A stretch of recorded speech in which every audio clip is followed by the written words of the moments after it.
of the Readiness Report, guys, and we apologize for being a few minutes late. A few technical difficulties started off the show, but what would life be at Redcon without all of the difficulties that come along with us being us, right? So I was talking to somebody the other day. I was like, you and I usually go to bed and have a conversation in the morning, and it's always like, all right, what's going to happen tomorrow? Yeah. What happened over in the middle of the night, and then what happened? What's going to happen today? And then at the end, you're like, wow, I can't believe that happened. And my hair is getting gray. Yeah, I've got some on the side. I shaved them all off. They're a nice one fade, or else you see all of them. Take it all away.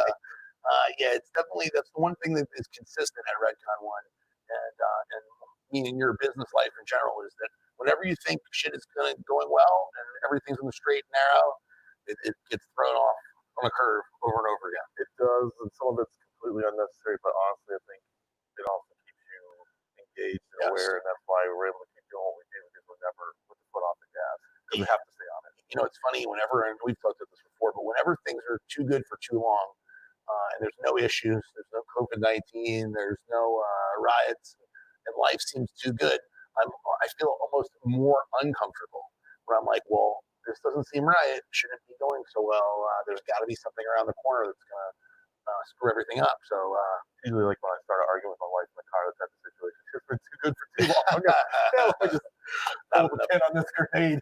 Yes, exactly. So before we get to the news topics, we have some interesting news topics that's probably going to trigger some people and should be interesting for sure.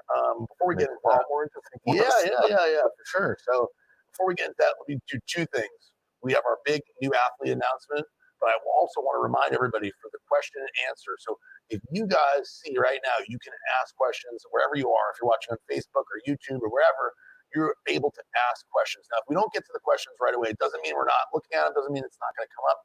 Ryan Monahan, our CMO, is handling the questions. Lord of the Dorks, yes. He will be actually monitoring and making sure that we get asked those questions at the more appropriate time. So just because you don't see them right away, pop up on the screen, doesn't mean that they won't be asked. So for our featured guest later tonight, AJ from the SEAL Teams, AJ Buckley from SEAL Teams, the hit TV show on CBS. If you have questions for him, don't worry, we will get to them. And anybody for Eric and I and for Redcon One will also at the very end get to those as well. So without further ado, I want to introduce to you guys the new Redcon One athlete. And let me just tell you something. One thing with athletes for Redcon One is that we do not choose them lightly. We have a long list of people that are interested in being Redcon One athletes. And it seems like every day I get hit up by a dozen, but damn near a dozen people that are saying, yeah, hey, I want to be the next Redcon One athlete, or tagging me on social media. I'm the next one Redcon athlete, blah, blah, blah, right? So for us, there's a long list of people that, want to be, and quite a few people that could be. And so we make sure that we look at them through the brand filter, right? The brand book. Yeah, you have to. Everyone's got to fit through that filter. So we have common, values, beliefs, personality traits. So it's the same thing when we hire someone. Someone could be the best at what they do, but if they don't fit through that filter from a brand perspective, it won't work once they're here. So yeah, it's the exact same with an athlete. They have to. A lot of times maybe someone like, well, why did you sign that person? Well, actually, from like our internal values, that person really aligns to it. Right. So when people ask, how do I become part of Redcon One? How do I become an athlete? Right. There's really three things you need. Either you need all three of them. You need to be a good person, be somebody that is like a good guy, a good girl, and that represents the brand well. Because obviously, Redcon One is a specific thing. It's blue collar work ethics. It's doing right by people. It's following. We have a long list of things that what we think you have to be internally to be Redcon One, to be part of the team. But then you also need to have either one of these two, ideally both, have accomplished something great, right? Have done something unbelievable, and B, have built a big following, a big social media following, a big level of interest and awareness. And if you have both of those, and you're a really good person, and you fit the brand book, you got a really good shot. But if you're not, haven't done all those things or most of those things yet, the way to get to be part of the program is to be part of the Tier Operator program. You just go to tieroperator.com or Google Tier Operator, and that's kind of our minor leagues to get to where our next guest is. Yeah, because this thing is good for success in minor leagues in a good way. In a good way, yeah. And we've had 6 of those minor league players from the Tier Operator group become elite at Redcon athletes. So it is possible, and it does happen every year. So let's go to our video, Johnny, and then we'll come right back with our brand new athlete.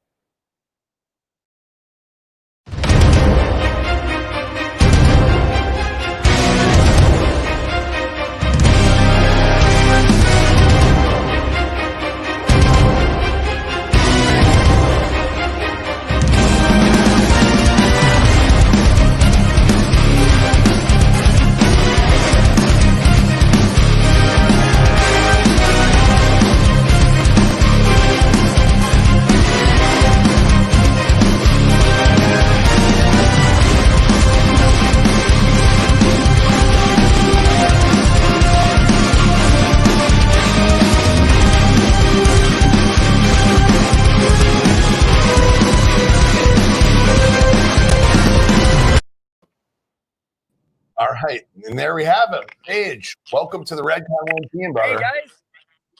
Hey, thanks so much. I'm excited to be on the team. Hold on one second, Johnny. You got that? We're picking up the volume.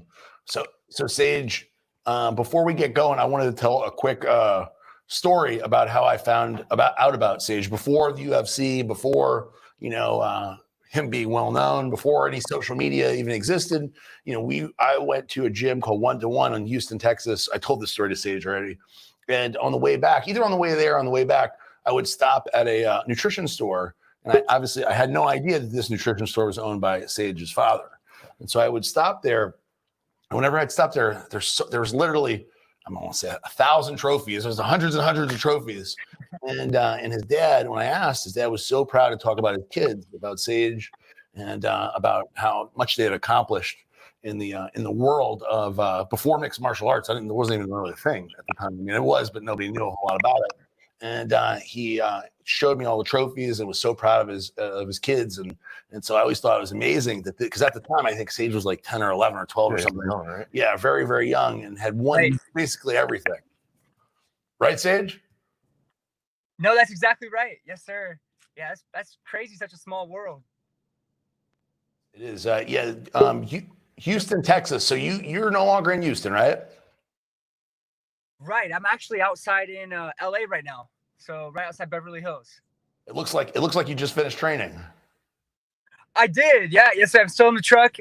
Just downtown right now. It stinks. Everything's getting shut down here. So it's kind of unfortunate right now, but how's it there? Yeah, really. So Sage, before we get into anything else, tell us how you found out about Redcon 1 and so how we got going. We got, John Hoffman was the one who introduced us from Lone Star fame. Really good guy. How did you find out about Redcon 1? Because you said you had been taking it, your family had taken it before and knew all about it previous. Yeah, exactly. Yes, sir. So I have a younger brother, Sean. He's 21 years old. He's taken the MRE light so much. Every time I'm down visiting my family in Texas, they live right outside of Austin now. So every time I'm down visiting them, I'm always drinking his MRE light, taking all this stuff, his supplements from y'all from Redcon 1. So that's kind of how I got introduced to it from actually my brother. And then now I'm actually becoming part of the team, and I'm excited to try every one of your supplements. That's awesome. That's awesome. So for people out there who knew you from the UFC, maybe didn't get to know your personality as much, but they saw all the success you've had. Tell us about, where you were then and where you are now, because you're about to really go into kind of the next phase of your career. Right. Yes, sir. All right. So I became the youngest fighter for the UFC at 19 years old. At my weight class, 155 pounds. I've been undefeated, 5-0 at that weight class. Now I'm fighting for a league called One Championship. It's the largest fighting organization in all of Asia. They fight in Tokyo, Singapore, Japan, all around the world, actually. And on average, they have an average of 35 to 50 million viewers per card. So the numbers are huge. And right now, once all the COVID stuff kind of dies down, I'll be looking forward to getting back out there and fighting again. That's awesome, man. That's awesome. It's crazy there's so many viewers watching. It's because Asian, that market is a massive market. Is unbelievably big. And then plus out there, you're going to get a lot of the U.S. military support, probably all the bases out that way. So probably fun crowd to fight in front of. Yeah, that'd be so cool. I know they're planning on coming to America too. There was talks of them fighting in Madison Square Garden in New York, and then also having some fights in Hawaii. So, but then recently everything that happened, they kind of, I guess, have a hold on that right now. But I'm looking forward to fighting here too. So Sage, we're going to have you back on for an hour-long interview where we go over everything. But one of the things that I know everybody in the office wanted me to talk to you about is in your last fight, obviously it was unexpected. You moved up 2 weight classes. It didn't end the way that you thought it would. Can you tell us a little bit about that and how it's affected where you are today? Well, you know what? That did happen last minute. A lot of people don't know. Last minute before the fight, I had an opponent change. And so I took the fight. It was actually 2 weight classes up, like you said, 185 pounds, when a lot of the fighters actually cut so much weight. So for me, for my body style, that was a pretty big weight class jump for me when I'm undefeated at 155 pounds. So unfortunately, that fight didn't go as planned. I had injury during that fight and just kind of been healing up from that. But now I'm dropping back down to 155 pounds where I'm undefeated. I was 5-0 in the UFC, and I should be one of the fastest, strongest guys in that weight class, especially with Redcon 1 supplements. So I think it's going to be great. That's awesome. And then he got attacked earlier by a wrench working on his Raptor. I mean, Is that what happened? Oh, yeah, you saw that? Man. Yeah, you would think I got hit in the face by someone, but I was actually, out of all things, I'm putting some exhaust on my truck. I'm up underneath trying to like hand crank it, and the nut that was up underneath there kind of like got slipped, kind of got stripped a little bit, and the socket wrench came down and smacked me right here. So yeah, I know. Redcon. Insane. You have a truck, you work on it yourself, you're willing to take some right? cuts. Okay, that's it. Yeah, exactly. Yeah, I literally thought that's what happened. I'm like, well, he just was in practice and probably got hit accidentally. That's what I thought. Hit by a wrench. Yeah. That's what you would think, right? Yeah, I know. It's crazy. So one of the things, before we let you go, one of the things that a lot of people say about you, Sage, is that you're a gentleman, and that a lot of athletes these days in the UFC kind of build their career in the UFC based off of being kind of the other direction, or in mixed martial arts in general, becoming like a character. In wrestling, they call it a heel, right? A bad guy for all our wrestling fans over there. Three over there, actually. So yeah, three over there. So you went a whole different direction. Is that a conscious decision, or is it just how you are as a person? Yeah, for me, I'm just kind of the same person that I am when I'm getting ready for a fight, or I'm walking around training every single day. If I'm lifting weights, if I'm wrestling, or I'm walking in the grocery store, I'm always the same person. So I like to stay strong in my faith, and anything I'm doing, I feel like your character is kind of described by the things that when people don't see, like when people aren't around watching, those are kind of the moments that define you. So, like for instance, if I'm at the grocery store and I drop something and a piece of trash and it goes rolling across the parking lot, I'm the kind of person that'll get out and go pick that trash up. Or if I see someone that needs help, like an older person getting stuff in their car, I go help them out. I'm just kind of person like that tries to be generous and kind, and just tries to be a good person. Yeah. Well, that's very cool. And obviously, unfortunately, that's unusual and refreshing in the world, but certainly in the mixed martial arts world, that's not what's seeming to be popular these days. Getting arrested is probably yeah. Exactly. Yeah, you're exactly right. Yeah, a lot of people think, especially when they're fighting, they feel like they have to have the mean guy personality, or be, I guess, the smack talker. And then when they're getting ready for a fight, they're talking all this smack to their opponent, saying all these mean negative things, but then you see them in the elevator and they're totally different. So for me, I just always kind of the same person, same mindset. And then I always have that switch in the back of my mind to turn on. So when you go out there for a fight, you don't have to get all mad and irritated about stuff to go out there and try to beat your opponent. It's a sport. Same thing for you. When you walk in the gym training, you have that motivation and that drive, and you just always have that switch you're able to turn on and do whatever you want. Yeah. Well, Sage, we really appreciate you coming on the show. We want to have you back in the near future to really go deep dive into your past and talk about the training stuff. Because I want to hear about all the trophies and how your dad and you decided to get into this world, because obviously you've been trained and done very well in other, I guess, combat sports other than mixed martial arts. You have a long history of doing various right? What things have you done well in? Like, what have you won anything in other than MMA? Oh, yes, sir. So I won the state wrestling championships in high school. I competed for a couple of months in high school and placed first in district and then regionals, and went to state. I played a little bit of football when I was a kid, but not too much, because I put all my focus and time in the karate and kickboxing. For kickboxing alone, I was 15-0 in kickboxing. I have competed, and I would love to do it again in the future sometime. Obviously, I have to put a lot of effort into it, but physique competitions, I think I've done 5 physique competitions as a teen, and I did like the Branch Warren, I did the Phil Heath Classic, I did the Europa, I did a couple other ones also. I placed first place in all my physique competitions, so that was a lot of fun for me, just kind of like branching out from martial arts into physique. So different sports like that, all being an athlete pretty much, but I'm always up trying things too. So things you don't see, I'll go flip a haystack or do something that's athletic or whatever you can imagine pretty much. Awesome.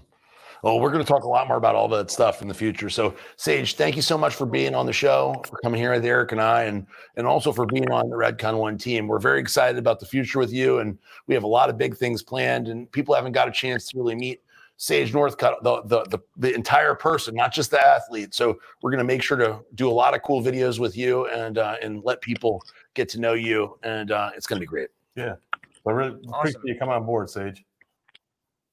Awesome. Yeah. What was that last thing you said? No, I just appreciate you having you come on board the team. Oh yeah, I'm excited. I'm gonna have to come up there to Florida and meet all of you guys. Very see your facility and the headquarters. 100%. Yeah, I'm excited to do that. Yeah, very cool, man. Okay, Sage, thank you so much for coming on. We appreciate it, buddy. We'll talk to you very soon. All right, cool. All right, Thank thanks, you, buddy. guys. Appreciate it. So the one thing about Sage I like, and I probably should have said it when he was on there, is he has you may have felt it just now, maybe not, I don't know, because this was quick, but he has a very infectious, very high energy personality. And that's what John Hoffman told me from Lone Star originally. I sold Lone Star a little while ago, but John said, like, you got to talk to this guy, you meet this kid, you're going to love his energy. He is such a positive force, and we love that. Yeah, that's opposite typically of that industry. And then, you know, to be that young and have that much success, you could be an asshole. 100%. You know, because it go to your head. And what's funny is he reminds me, he looks like Stefan. Yeah, he kind of does. Like Young a Stefan, younger version of our Stefan. sales, one of our sales guys. Yeah, should do a before and after. Or they could be like son and dad practically now. That would be funny. That would be funny. How funny would that be? A video of Stefan and him being like the dad and the son, like encouraging his son. That'd be super funny. We need to do something with that for sure. All right, so just sign Stefan up or something. Let them fight each other. I mean, geez, like the dad wrestling the son. He did do MMA. Yeah, and wasn't Stefan a state champion or something in wrestling? That'd be funny.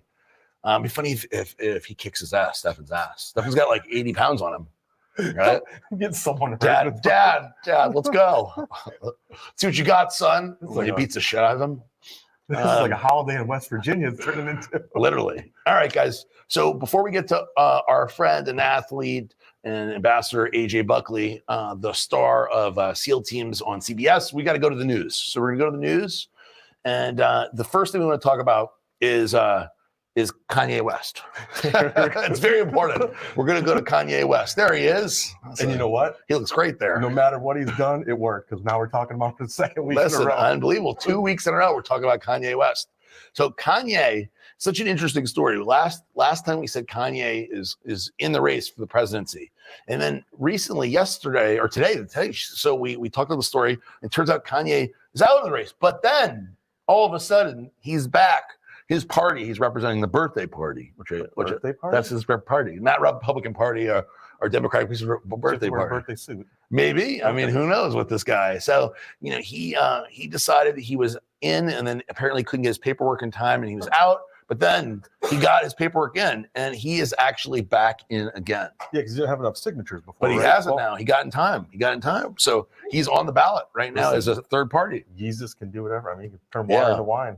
Literally. So I mean, the signature. Just want to keep everybody up to date on that. I mean, we talked about how bad the shoes were last week. This week he impresses everybody with being out. Johnny, you bought some? No, he says no. He says no. They're I tell you what, they're expensive. Jesus. Jesus. So the funny thing is, right, 10 days after shocking the nation, he confirmed his decision to run as president of the United States. He was then suspended the campaign and then was back in it in no time. He had actually gathered enough signatures and he was back in the campaign. Didn't he actually hire volunteers and campaign people? Oh yeah. No, he took it. He's not joking around. He hired operatives, like political operatives, to help him. I mean, so yeah, he's taking it seriously. He is on the Oklahoma ballot, so you never know. You never know. Yeah. Interesting what the play is there. All right, a less funny story. Nick Cannon. So Nick Cannon, you know, I don't know anything about Nick Cannon other than the fact that he was a musician of some sort, right? And then he went on. I honestly only know him because Howard Stern was on the show America's Got Talent, and then Nick Cannon was actually like the host of the show. That was the only way. He got popular for the movie Drumline, and then had a really bad, shitty rap career. And then Wild and Out on MTV has really been his. Yeah, and he married Mariah Carey. Married Mariah. Had 2 kids. That's probably that's the biggest claim to fame right there. I didn't even know that. Yeah, he had 2 kids with her. How old is Mariah and him? He looks like he's like 25. There's probably 30 maybe. There's a big age difference. Yeah, she's got to be like 20 years older than him, huh? Oh, easily. Easily, okay.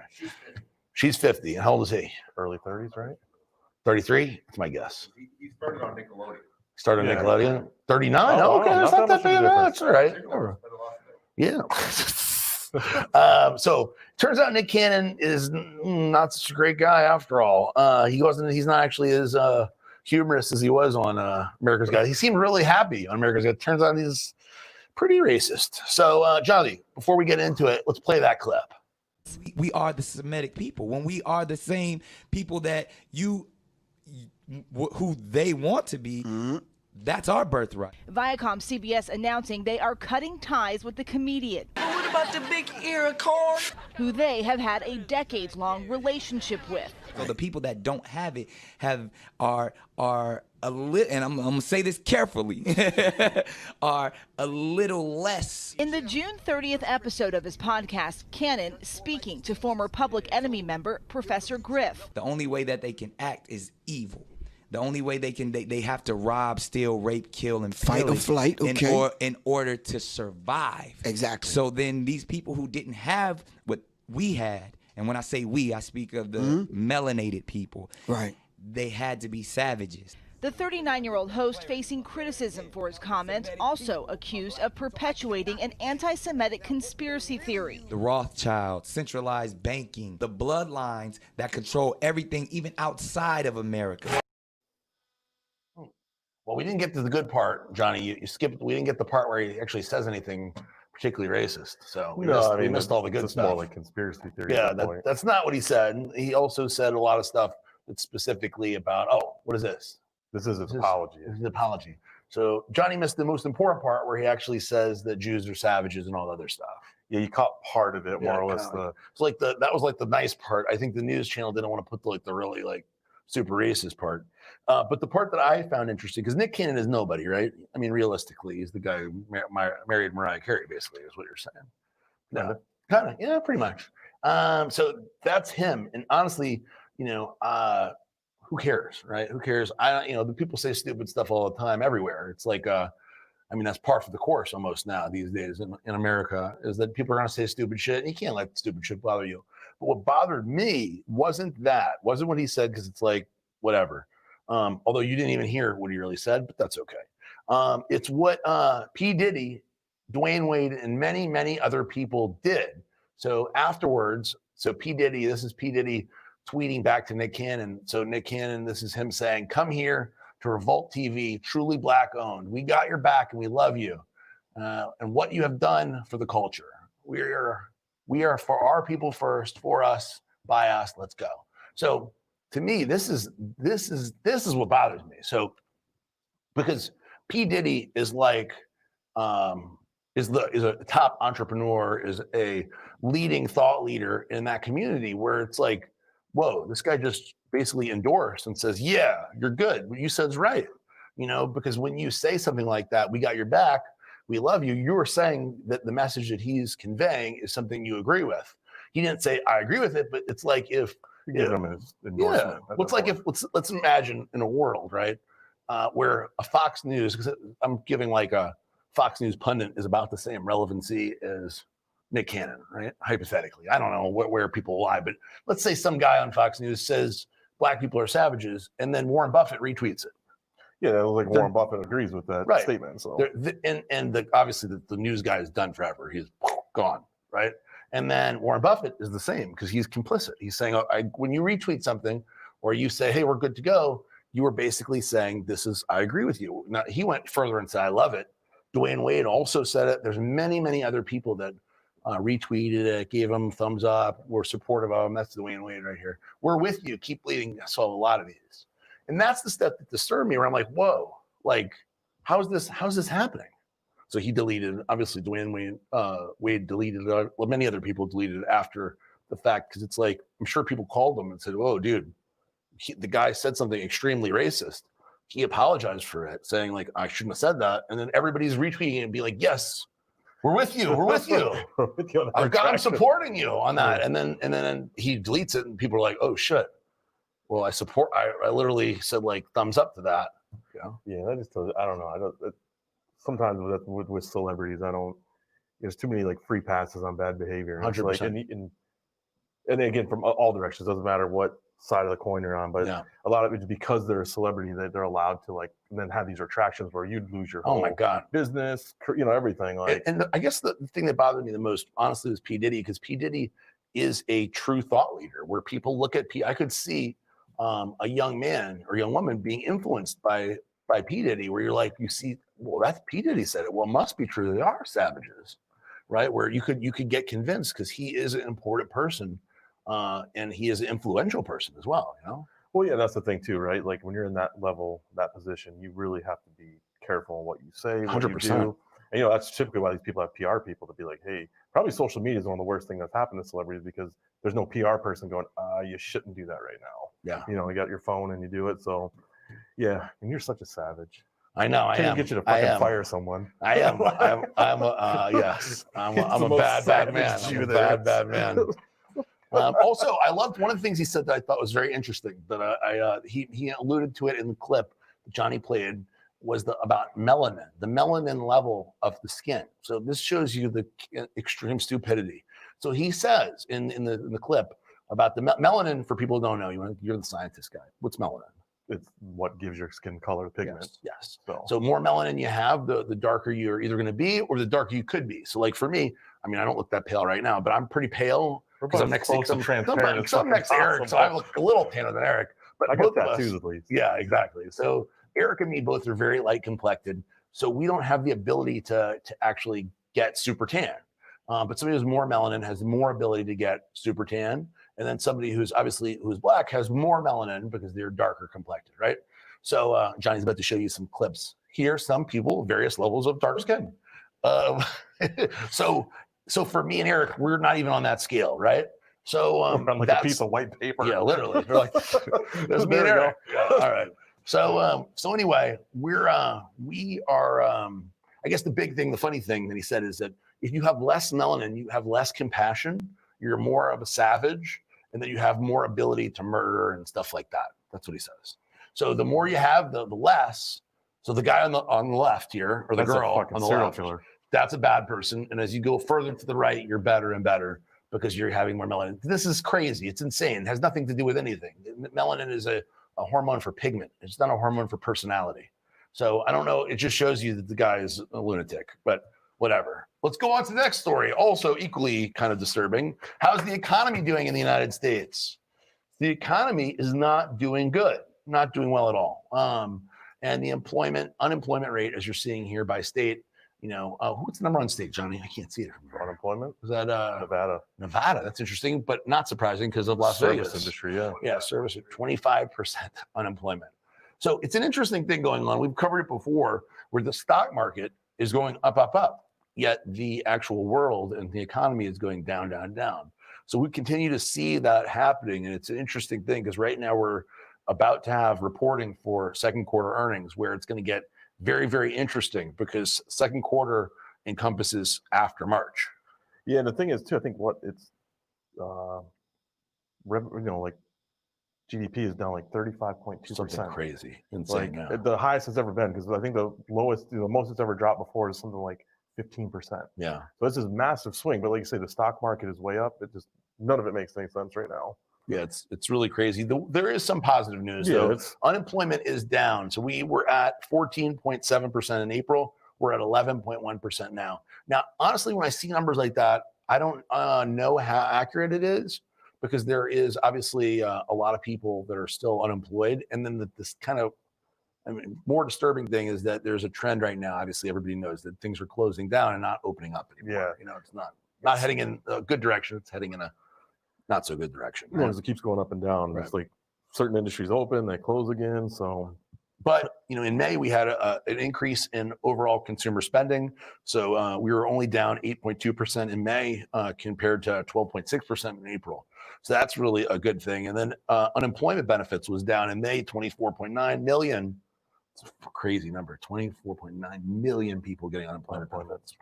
And when it drops by 7 million, it's a good. Yeah. That's to June 18.1 million, which is absolutely insane. Just to give you guys some basis, in March we had 1.8 million people. So we're up literally 10 times from March. It's pretty crazy. So, and the funny thing so the stock market I go back to the stock market because I always think I thought the economy and the stock market were joined together. Turns out they're completely separate. So people say that the stock market is looking towards the future. For me, that doesn't make any sense at all because the future is bleak. It's not getting better and better.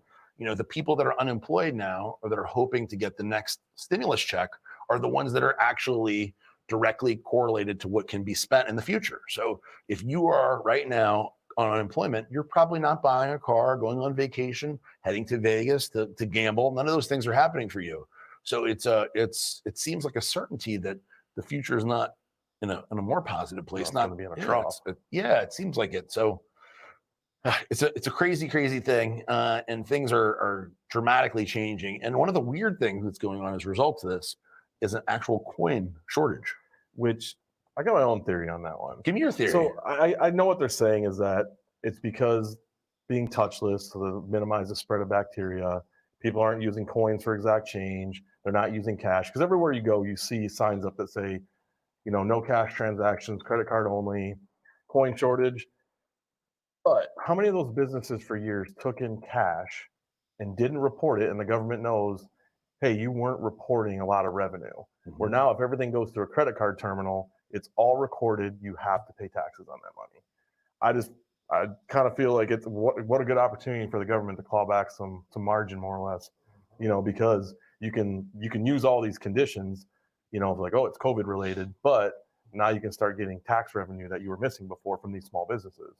That makes sense. They didn't write that in the news. How many fucking old people do you know have tons of coins? Of course. There's no shortages of coins anywhere. No, the coins are still out there. They didn't disappear. That's what I mean. If you really needed coins that bad, be like, hey, go to your bank, turn in your coins. We'll give you a 5% bonus for turn. There's coins out there to be had. So let's call a spade on this one. Yeah, the theory out there is that because laundromats and other places like that you normally use coins is closed, there are no coins in circulation. Yeah, but when I put a coin in the laundromat machine, it doesn't go in the fucking ether. It comes out and can be used again. So I don't know, Eric. You're making way too much sense. The Federal Reserve says no. They say that the coins are just a shortage and they need more of them. But I didn't realize they're disposable. Yeah. So my theory on this, my theory is this is just one step towards no more money at all. I think getting rid of actual. Yeah, there's currency. not going to be money for long. I mean, in terms of the world, right? In the future. It's a very finite amount of time. There's no reason to have coins. There's going to be the future. Then you're going to have credits on it. Yeah, that's it. You're going to do. You're done. Bought it, right? And it's happening now, of course, right? Yeah. You touch your phone to something and it pays, and the money that you have is in your e-wallet. I have cryptocurrency. You know what I mean? It's like fucking everybody. That's the thing. So it's only so much time till that is what everybody's using, and coins and dollar bills are gone. I give it like 20 years max, and there'll be no physical currency. When I try to pay with cash for anything even remotely big, they go, I don't want that. Yeah, they don't want it. It's too much of a hassle to deal with. Yeah, no, they don't want it. So we're knocking out all the good stories or the bad stories first. We have one funny story at the end. Don't worry. This is like the compliment sandwich of stories. Yeah, this one's not good either. So as of June 14th, there have been 38 murders in the last 28 days, twice times as that exact same period last year in New York Police Department statistics. So they're saying there have been 159 murders, which is 25% higher than last year so far this year. So it is not looking good in New York City, and that is very indicative of the rest of the large cities around the country. And why do you think that is, Eric? What's interesting, that's it's the most densely populated, but then also too, it's been on lockdown, I think, for the longest period of time. So there's got to be some level of stir crazy. Probably attention's going to other things other than policing, essentially, like for crimes. Now, murder's up, and then I know some of the other violent crimes are down. I don't know. In New York City, they're all up. I mean, it's I felt like rape and was down. I don't know. Can you check rape in New York City? Of course he can. He's excited to check it. He's like, yeah. So we're going to find out the numbers on that. But the shooting crimes. We're talking about deaths, but the shooting crimes are crazy high. Yeah, I was just going to ask. Gun crimes. Did you know? What for the murders? Is it gun related? Is it? Yeah, it's gun related. But I mean, the statistics for gun related crimes should be on our paper here, but it's like wildly up, like 300, 400% up. for gun-related crimes that don't result in death, because obviously not every gunshot results in death. And actually, it's interesting. That's another interesting statistic. If you look at gunshot wounds now versus 10 years ago, I don't even know what 20 years ago. It's amazing how much faster people react to the medical advances, or I don't even know what's happening from 10 years ago to now, but people, when they get shot, just don't die as often. Yeah, and also I think part of it too, Which is good. That's a good thing. You guys laughing? That's a good thing. I've built up an immunity to bullets. Yeah. But no, I think part of that too is more people have guns, and you have a lot of untrained people, and they don't make sense. shoot kill shots. They just start shooting everywhere. Yeah, and you get hit, and like it's not a kill shot. I mean, that's probably part of it, but I believe that. What's the number? Murder's up 50% change. Murder is up 50% in New York. Are we talking about? We're in New York City. Okay. Rape is down 15%. Less rape, more killing, less rape. All right. 26% down on robbery. Okay. Felony assaults down 7%. Burglary up 28%. Burglary up 28%. Okay. Grand larceny down 24%. And Okay. GLA up 68% for that. What's GLA? Where's Bernie Carrick when we need him? Yeah, Bernie went now. So basically, what that says to me is people are just killing people more often and not doing the rest. They're not raping them or anything. Shooting victims up 206%. Oh, shooting, that's the number that I was looking for. So 206% up for shooting victims. That obviously death and shooting, while they are attached, they're not exclusively attached. So shooting incidences are up 184%. it's crazy. So What anyway, about the driver? I mean, obviously there's so much civil unrest. I But think the main driver is that the police are not being involved as much. Is that police are scared. Which if you put yourself in the shoes of a police officer right now in New York City, like you don't want to do shit, man. I wouldn't want to be around that. I would want to like. GLA stands for Grand Larceny Auto. Oh, grand larceny auto. So it's different than normal grand larceny, just for cars. So if it was me, man, I'm a cop. I'd be scared shitless. I don't want to do anything. I don't want to involve myself. There's violence. I'm not getting out of the car. I'm trying to avoid it. And I know there's been an absolute ton of police officers that have been calling out, saying they're sick, saying they're worried about being sick, etc., because of everything going on, right? yeah, from probably the COVID side to even if you're one of the good cops, you're probably being villainized right now. Oh my So, God. yeah. Definitely.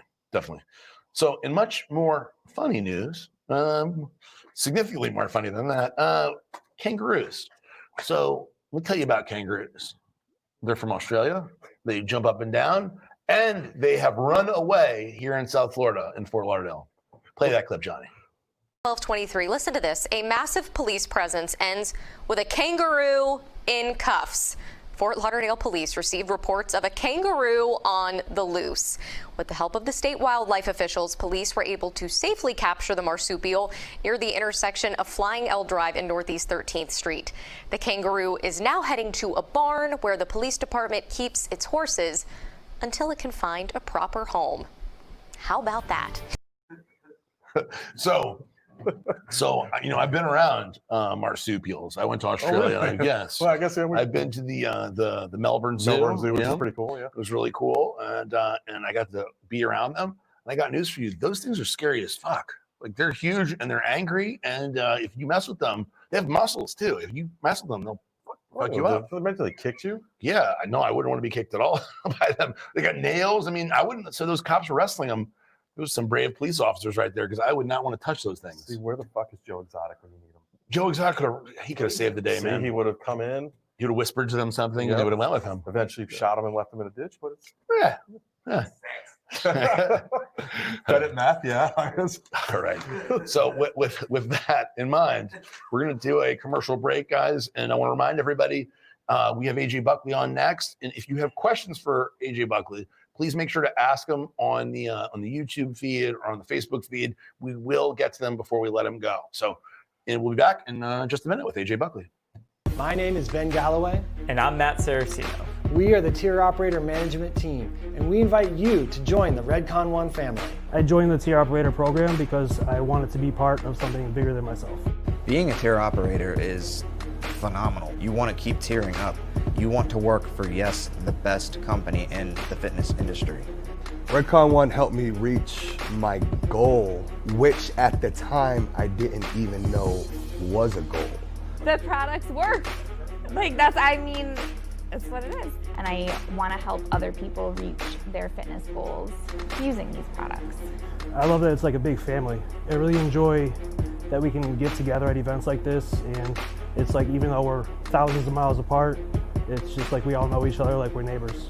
We're not just out here trying to make sales, we're out here trying to change lives. Apply to be a tier operator today.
This weekend, we're giving away free Total War and a custom gym bag. Everyone's been asking us for months to release a hot new Redcon 1 gym bag. This weekend, we're giving away a custom, exclusive Redcon 1 workout bag with every $50 purchase, and it's absolutely free. Spend $90 or more, and we'll allow you to choose from any flavor of our award-winning pre-workout formula, Total War, to add to your cart. Use the code GYM30 and save an additional 30% off your entire order at checkout. Maximize your workouts and shop for new gear from our Vice City collection. This deal lasts only Friday, Saturday, and Sunday, so hurry and visit redcon1.com and shop today while supplies last.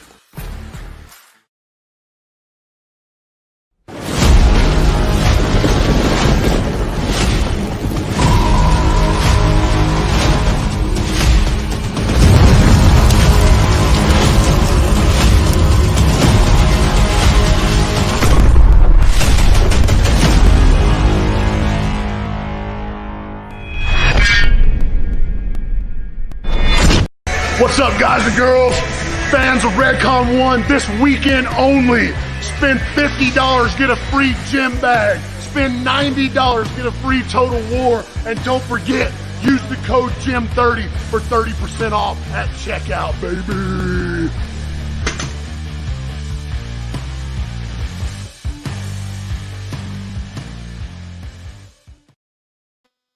Yo, we are back. So, guys, I want to tell everybody about my friend AJ Buckley, who is in my opinion, him and Max are the lead for the hit show on CBS, SEAL Teams. And it is a great show. If you haven't seen it already, you haven't met AJ yet, what the hell are you waiting for? You need to check out this show. What's that, Johnny? Oh, Johnny's got a clip. Hold on. Go on, Johnny, that clip. Show him. Hey, Sonny, I have some bad news. You're stuck. Your tube's filling up with water. Time to get you out of here. Need him out now. He's gonna have to stand by. I can't breathe. Barricade that door. New SEAL Team, CBS Wednesday. All right, so without further ado, let's bring AJ, because I actually want to talk about just that, literally just that. I didn't know. AJ Buckley in the house. What's up, fellas? How are you, man? It's great to see you. Great to see you too. Thank you so much for spending your evening with us, your Thursday evening with us, AJ. I'm actually super excited to be on. I've listened to a couple of the podcasts of you guys doing this, and it's awesome. It's a great show. So thanks for having me. Greatly appreciate it. Of course, AJ. You're high on the list. You're top on the list, man. So I love it, buddy. We want to talk to you about a whole lot of things, but Johnny just played. I didn't know that clip was coming, because that's a clip that specifically that I wanted to talk to you about. So before we get into anything else, how I met you, your career, and everything else related to all that shit, we got to talk about this one scene. So, Johnny, could you play it one more time, please? Sorry, AJ. I want people, because they don't realize this is important. Go ahead. Hey, Sonny, I have some bad news. You're stuck. Your tube's filling up with water. Time to get you out of here. Need him out now. He's gonna have to stand by. I I can't breathe. Barricade that door. New SEAL Team, CBS Wednesday. Okay, so I had to play it again because it's important. I felt like this of that season, that was my favorite moment. Obviously, probably because I know you, but also because it was high drama in that part. And I thought, like, I put myself in your position. I thought, man, that was like, if it was me, I feel like I would have been legitimately scared to be in there. Could you tell us what was going on in this? Well, yeah, it was definitely. I didn't think I would be claustrophobic at all during that, and until I got in that tube, and you know, a little backstory about it. Mark Simos, who's a team guy, because we have actual team guys writing on the show.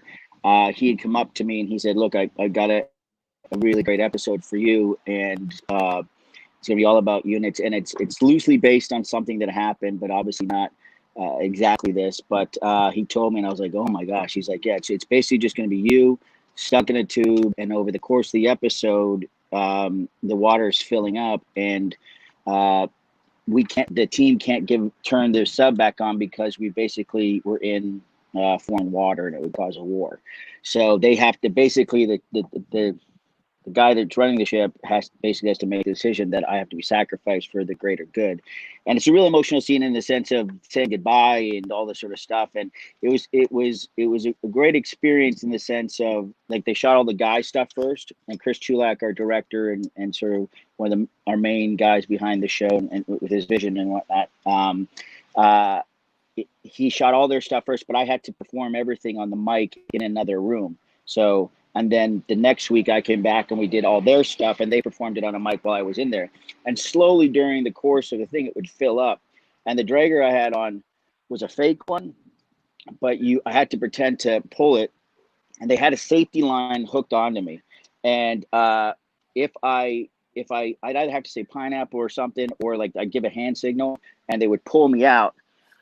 And I had this really one kind of freak out moment that they actually used it where I'm like, "Get me out of here." Like that was a take where I kind of freaked out really, because it was that terrifying. And they went to pull, and basically the water was coming up, but my gun kind of jammed and the dragger dragged, and I went to suck on the dragger just at an instant, and I sucked in water. So I was just like, it was terrifying.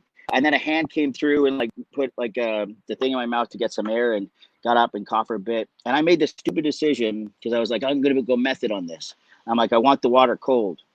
And our stunt guy was like, "Are you sure?" He said, "You're going to be in there for a couple of days." I'm like, "No, it's got to be cold, because if I want to shiver, I'm going to shiver." What a stupid idea. What a stupid idea. I went to acting class. I could figure out how to act cold, but I was like, I don't want this to be comfortable. It was so freezing. Like the next episode, I was definitely sick. It was such a cool emotional experience, because it really brought all of us together, and we're all showing up for each other on days that we're not working, so to speak. And I was really proud of Mark Simos, who is a team guy, and just to have him write something that he was incredibly proud of, and it was cool. And you know, it was the episode got a lot of recognition. I got performance of the week from TV Guide and a bunch of other really cool things. So it was definitely a really well received episode from the critics. Yeah, and so for me, watching the show, you know, so for people that don't know, so it's like a real thing. So torpedo tubes on a U-boat, on a submarine, that is how SEALs get in and out, right? So you would normally think of a torpedo, everything's going out, it's pressurized, it does shoot them out, but when SEALs come down and they don't want to like surface to bring in that case they're in foreign waters. If they surface, they're going to get noticed by sonar and stuff, radar, and so they don't don't go up. So a SEAL will actually literally swim down into the torpedo tube. Johnny has a picture right now. So literally will actually swim down into the torpedo tube, and they'll get in there. Look how tight that shit is, man. And they'll go in with all your gear too. From with all your gear on too. Into it, they'll pressurize it. And then in the case of AJ or Sonny Quinn, right, he was in there and it started filling out with water. And because they're in foreign waters, they couldn't help him. They couldn't open it up. And he was literally in the process of drowning. And the captain said, "No, I'm not opening it. Sorry, fuck off," basically. And and all his teammates were like, "Well, so do we open it anyway? Do we, what do we do? We can't let our teammate die, our brother die. Yeah. Because this captain, and it was, I don't want to ruin it for anybody. I don't want to say what happened, but obviously Sonny Quinn lives on, so ended up working out. And it was one of the other guys, another team guy, Garrett Golden, was my guy on set with me, and he actually had this is one of his specialties, and he'd been, I think, the longest dive he like 20.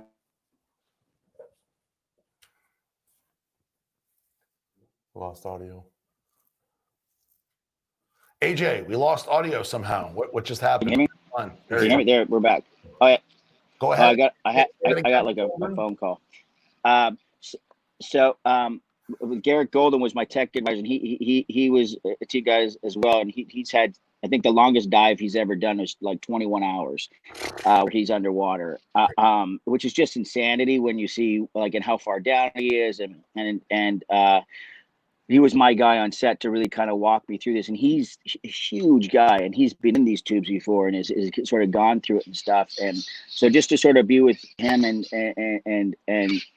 he hasn't been in a situation like that, but he said when you're like sucking for air, like you're the CO2 coming in, like you're fighting for every single word. And we started talking, and I'm going through the dialogue of where I have to say goodbye to my brothers, and everybody has their moment.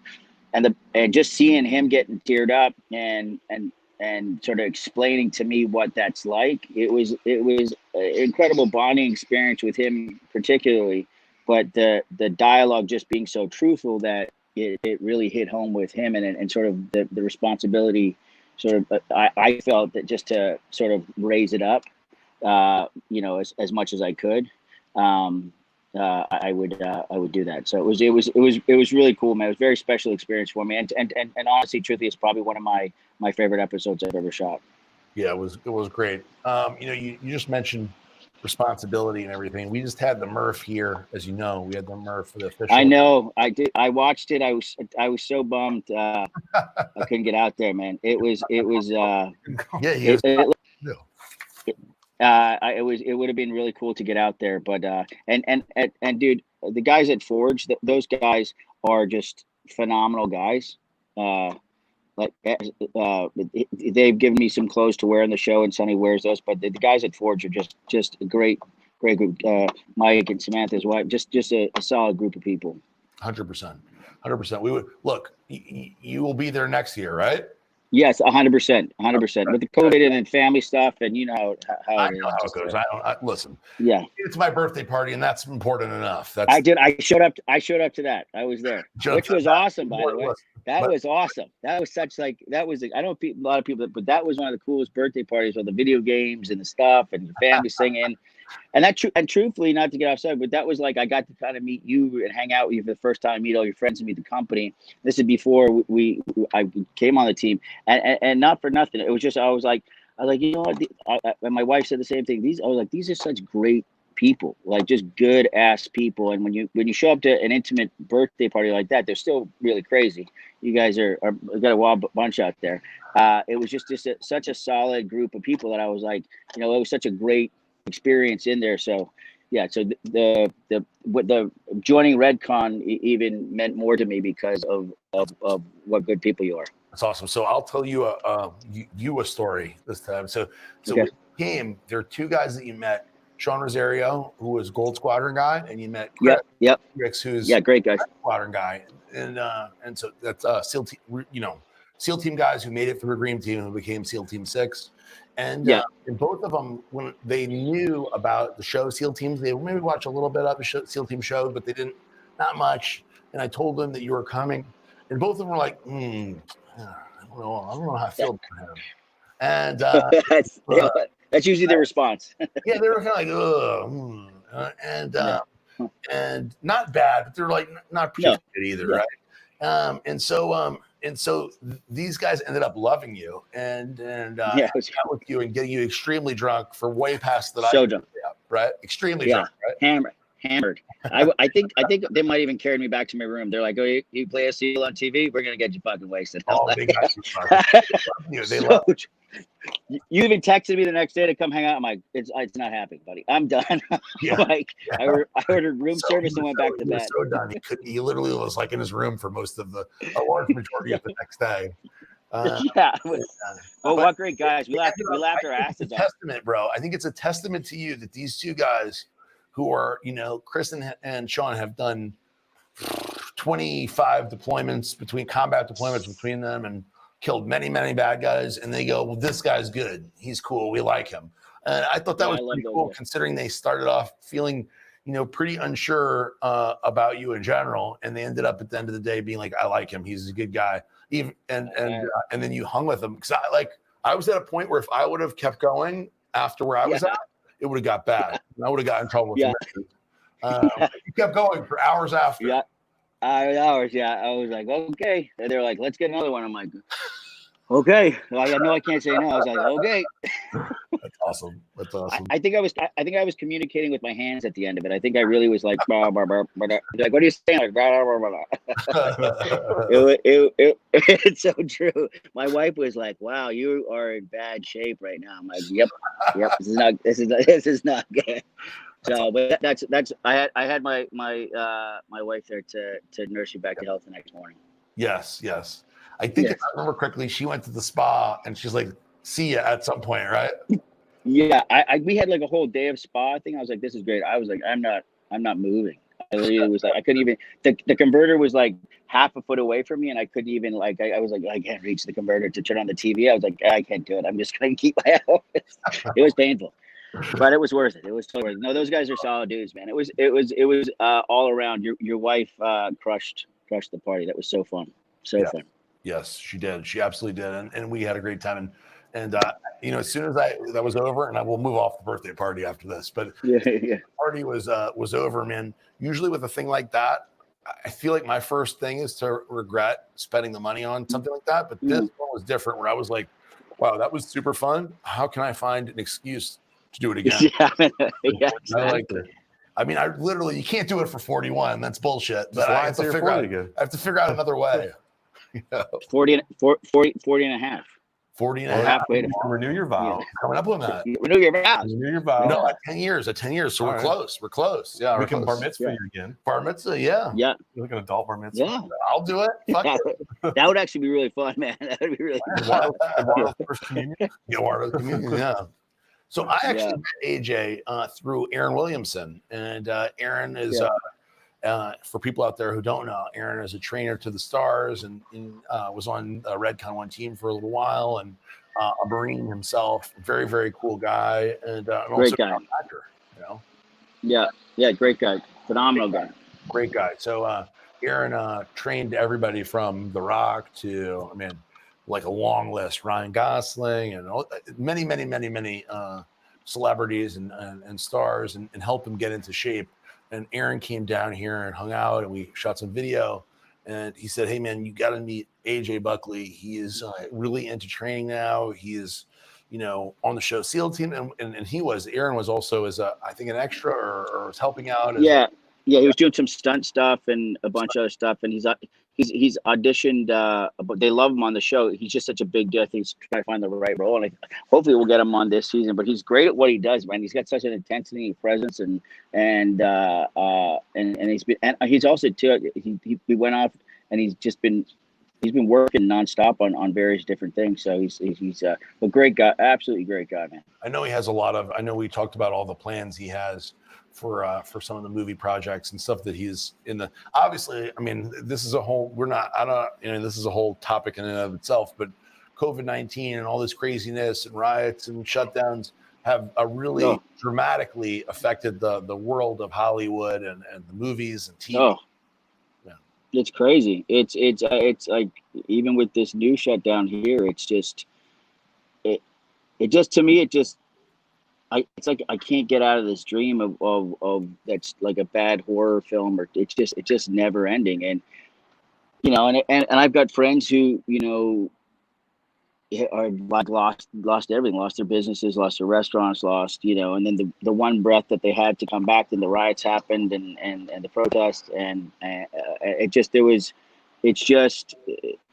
this next, like you were saying this earlier, this next sort of couple months is just I really think, you know, I know it's not possible, but like people that own houses and taxes, like they've got, if we're all staying home, we need to be able to, they need to pause everything. If this is for humanity, they got to be like, okay, what money you have left, you've got to feed your family and do this. And we need to, we're all in this together, as everyone keeps saying, then pause everything and pick up when it's over, because people, there's going to be in my opinion, the ripple effect after.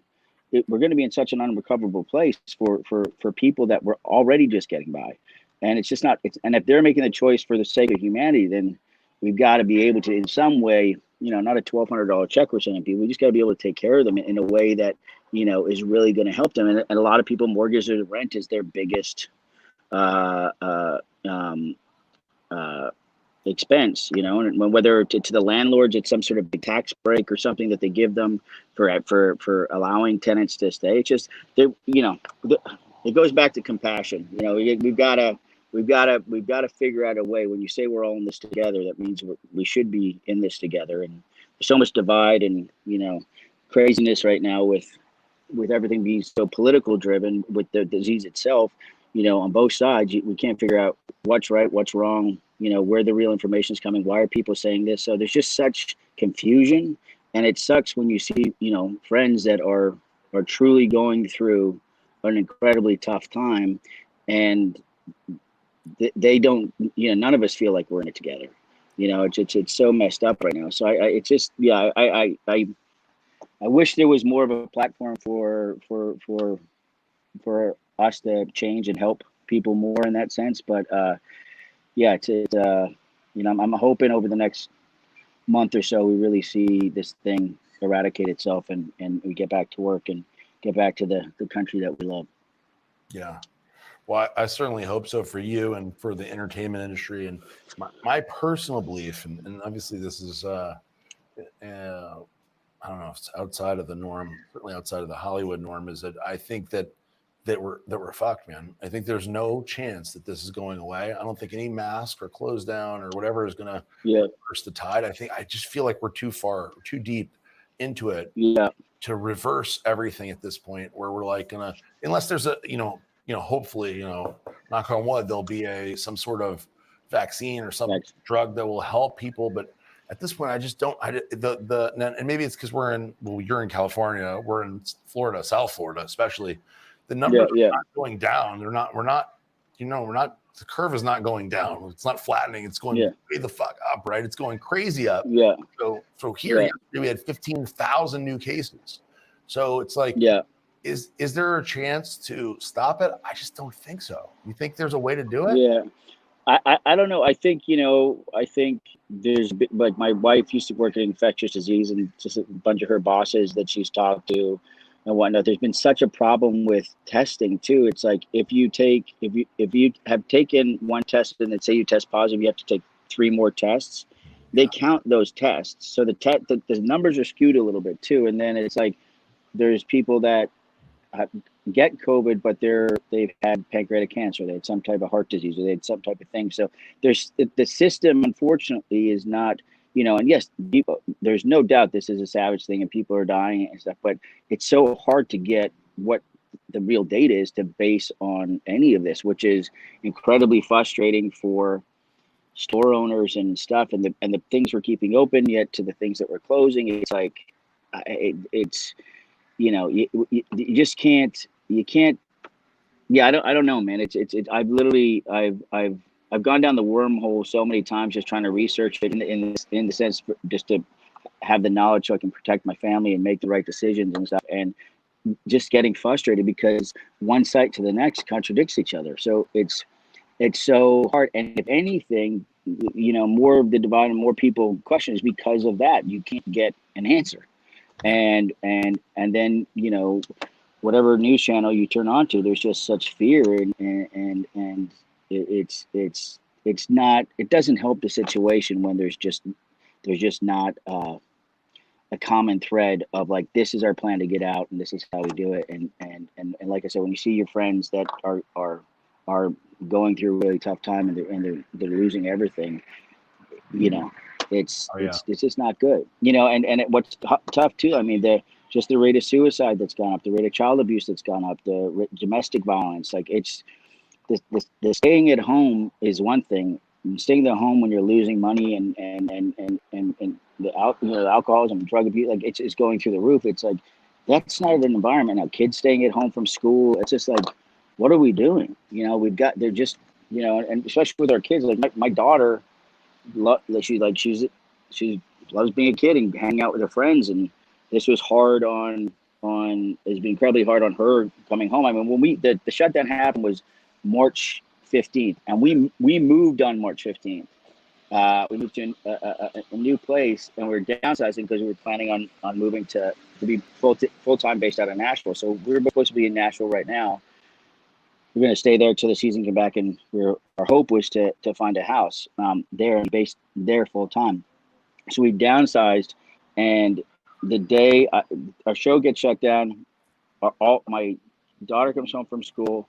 The movers basically dropped the stuff off, and that was it. And we like you couldn't get cable, you couldn't get internet, you couldn't get anything. It was just all three kids in this small condo with a bunch of boxes, and they're like, and homeschooling starts tomorrow. I'm like, babe, you got this, right? You can do the homeschooling, because I am terrible at school. My wife is like, what?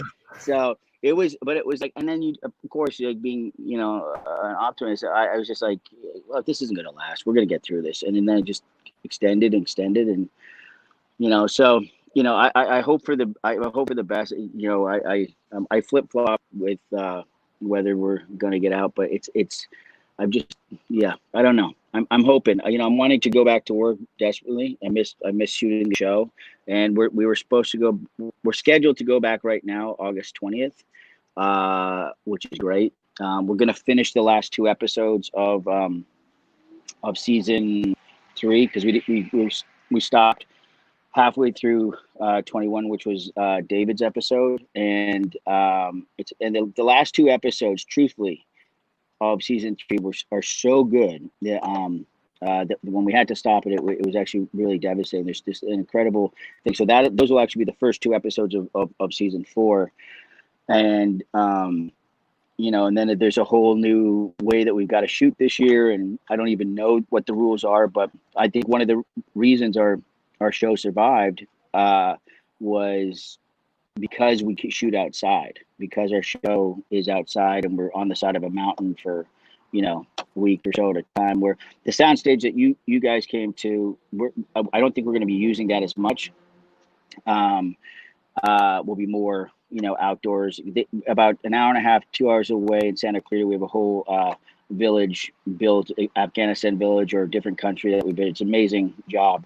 It's actually funny that our set designer has done such an incredible job that when team guys have showed up to set and have come in and been in certain areas, they're like, Jesus, this is like giving me flashbacks of like, this looks like such and such. And so the authenticity of certain sets and stuff, to see the guys get have it bring back memories and stuff is a pretty cool thing. Actually, that picture right there, that's from the pilot. So that was like day 2 or 3. If you look at Max right there, you can see how skinny he is. That was before Redcon. He had skater bod. Yeah, and I can speak to the sets. I mean, you know, I was there in the old set where you were in the past season, and man, you go there and you're transported. Whether it's going in the AC 130, where you guys are being, we have good pictures. Johnny doesn't have those; he can't pull them up, but. Getting me and Daryl getting into the AC 130, and it feels like you're in it. And then we were there for the time when you guys were doing a South American set, and it was like a cave. Yeah. And you go in, you're like, dude, it like legit it's easy. You know, they make it easy. Now I'm not an actor, but I can imagine being one and thinking like you're in that set, and it makes it really easy to put yourself in your mind there because the set is so goddamn good. Yeah. Yeah, and what's actually been really cool too, and the CBS, it's something that, you know, makes me really proud to be a part of the show. You know, over 70% of our crew are veterans. One of our guys, Mark Owen, that the show is loosely based on, he wrote a book called No Easy Day, and a bunch of his guys got on the show, and they've now become guys from Delta and Marsoc and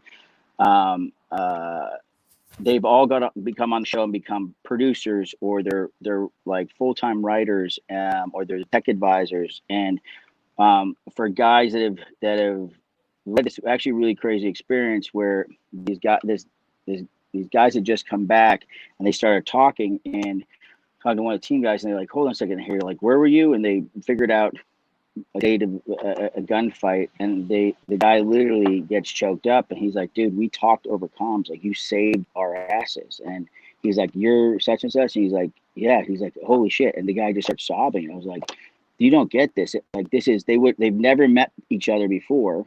He's like, I just wanted to thank you. Like, he saved, and he's like, you guys came in and they had Overwatch and they came in. So there's a real reverence that we have for the men and women that are on our show that have served the country. And, that has a lot to do with Chris Chulak and our showrunner Spencer and Mark and all of our stunt doubles are former team guys, special operations of some sort. So, them being there with us and really getting to know them and seeing that brotherhood and the joking around, the camaraderie and just what that means. And then, like I said, the story with Garrett and me saying the words and him getting choked up and me getting out of all the shows that I've ever done, this is by far the most proud I am of a show to be a part of, because of the guys that I get to go to work with every day. And, and the how important CBS has made it that these guys, we tell their story in the best way possible. At the end of the day, we're making a TV show, so you have to cut corners. But you sort of the rule of thumb in any TV show that you in Los Angeles or in the business, if the director's on set, he sort of is the only person that can call cut or do anything when we're on set. And there's a rule on our set that the tech advisors, who are one of the team guys, if the director is doing something that's not true to how they would move or how it would be shot or anything, they're able to step in and they sort of outrank the director. And it's made very clear from the start that you do not do anything, and you always need to check with the guys to make sure that they're cool. As long as they give the thumbs up, it goes through. Like one of our main guys, Tyler Gray, is becoming a really dear friend of mine, and Tyler plays Trent on the show, and he was blown up in Fallujah, and he's got his arm and his leg and stuff, but he's an incredible storyteller, and he told the story. He's like, I've always felt like I was a warrior, and I thought for sure I was going to die on the battlefield, and in a sense I felt lost after that didn't happen, and I lived, and I didn't know what I never thought past like 35. I didn't think I was ever going to make it there because I was in Delta, and I just thought I was going to die. And this show, and what, in a sense, for him, he's become such an integral part. He was sort of the main go-to guy on the set, and then the Chris Chulak and Spencer and the rest of the producers really saw that this guy knew how to tell a story. And what this has never happened before, ever, is that they gave a guy that's not even in the Directors Guild, that's never done anything other than tech advise, and he's now a producer on the show. They gave him an opportunity to direct, and he fucking crushed it. And it was such a cool moment to see this guy that's done so much for our country, above and beyond, is one of the greatest humans you ever met, to get an opportunity like this that is life changing. And his episode, he crushed it, and he's getting to do another one this year. So the impact, not just in the storytelling, but the guys on the show that have become part of it, and how close I've gotten with them, and it's a really special thing. So we're going to go to CSI New York next, but I will say it's cool that you guys, and you could feel this when we were on the set, the importance that the actual guys who did this, the team guys and the guys who a lot of the stories are based on, are such a big part, and that you guys and you and the rest of the guys feel such a responsibility to tell the stories in the right way. I think that's what probably won over my friend Sean and Chris They think of this stuff as like that you don't give a shit. You're just an actor. You don't give a shit about any of this stuff. Yeah. You're just getting money and whatever. But when they realize, I think, and I'd have to have them on to ask them. I think that what they realize is like you're a real guy who actually cares about this stuff. That's important to you to know. Because both of those guys were on SEAL Team 6, and like the fact that you're so interested that you're like really into it, that you care. That it's not just a job for you; it's that you want to represent them well. I think that's what won them over. Yeah, and it's a genuine thing, and you know, for me, you know, I was born in Dublin, Ireland, and raised in Canada, and I had an idea of the military, but I didn't understand what the sacrifice and what these guys had gone through till I'd really done the show. And you know, I know we're going to segue into CSI New York. I had a bit of a concept because I worked with Gary Sinise every day, and that guy truly transitioning for me into this job has become such an important person in my life with this, because he's sort of the golden standard, the Gary Sinise Foundation of what to do and how to do it right. And the guy that what he does that is never even publicized and above and beyond what he's done for other you know, veterans and whatnot is probably one of the coolest things. He's just such a great American. And the one thing that he said to me when I called him, I said, you know, like, I got the show, and you know, there's a couple foundations that I've been asked to really get behind, and I just want to one, vet them through you, and two, like, what's your advice that you have? He goes, honestly, AJ, he goes, the main thing, he goes, it's not about a fucking Instagram post. He goes, you need to show up. He goes, you show up, that's it. He's like, so many people just do posts and it's bullshit. He's like, but you, as long as you show up, do your part, show up. They've showed up for the country, you show up for them. I was like, got it. I was like, that's rule of thumb. And so yeah, so for me, it's about showing up for these guys and then using the platform to bring awareness to what they go through. And it's so crazy. Like, we spend so much money on war, so much money for the fight, but we spend so little on the fight that these guys have at home. And to me, that is so heartbreaking. And when you hear it from, like, even the top guys that come home, they struggle with it. So you imagine about the, you know, 19-year-old kid that went there because he was going to get paid, and he's come back and he's just messed up. It's like that, these invisible wounds of war. And if it wasn't documented properly and with their TBI and all the other stuff, they're in the VA, which is a complete mess, and they're given pain pills, and that puts Band-Aids on the real issue. And, you know, and then just transition them into a job, you know, to me, it's we just have to do more for these guys. And, you know, with the world that we're in now, you know, everybody from marching to you know, speaking their mind. The only reason any single person in this country, which is the greatest country in the world, has the right to say what they can say with freedom is because of these men and women. And nobody's marching for them right now. And that shit pisses me off.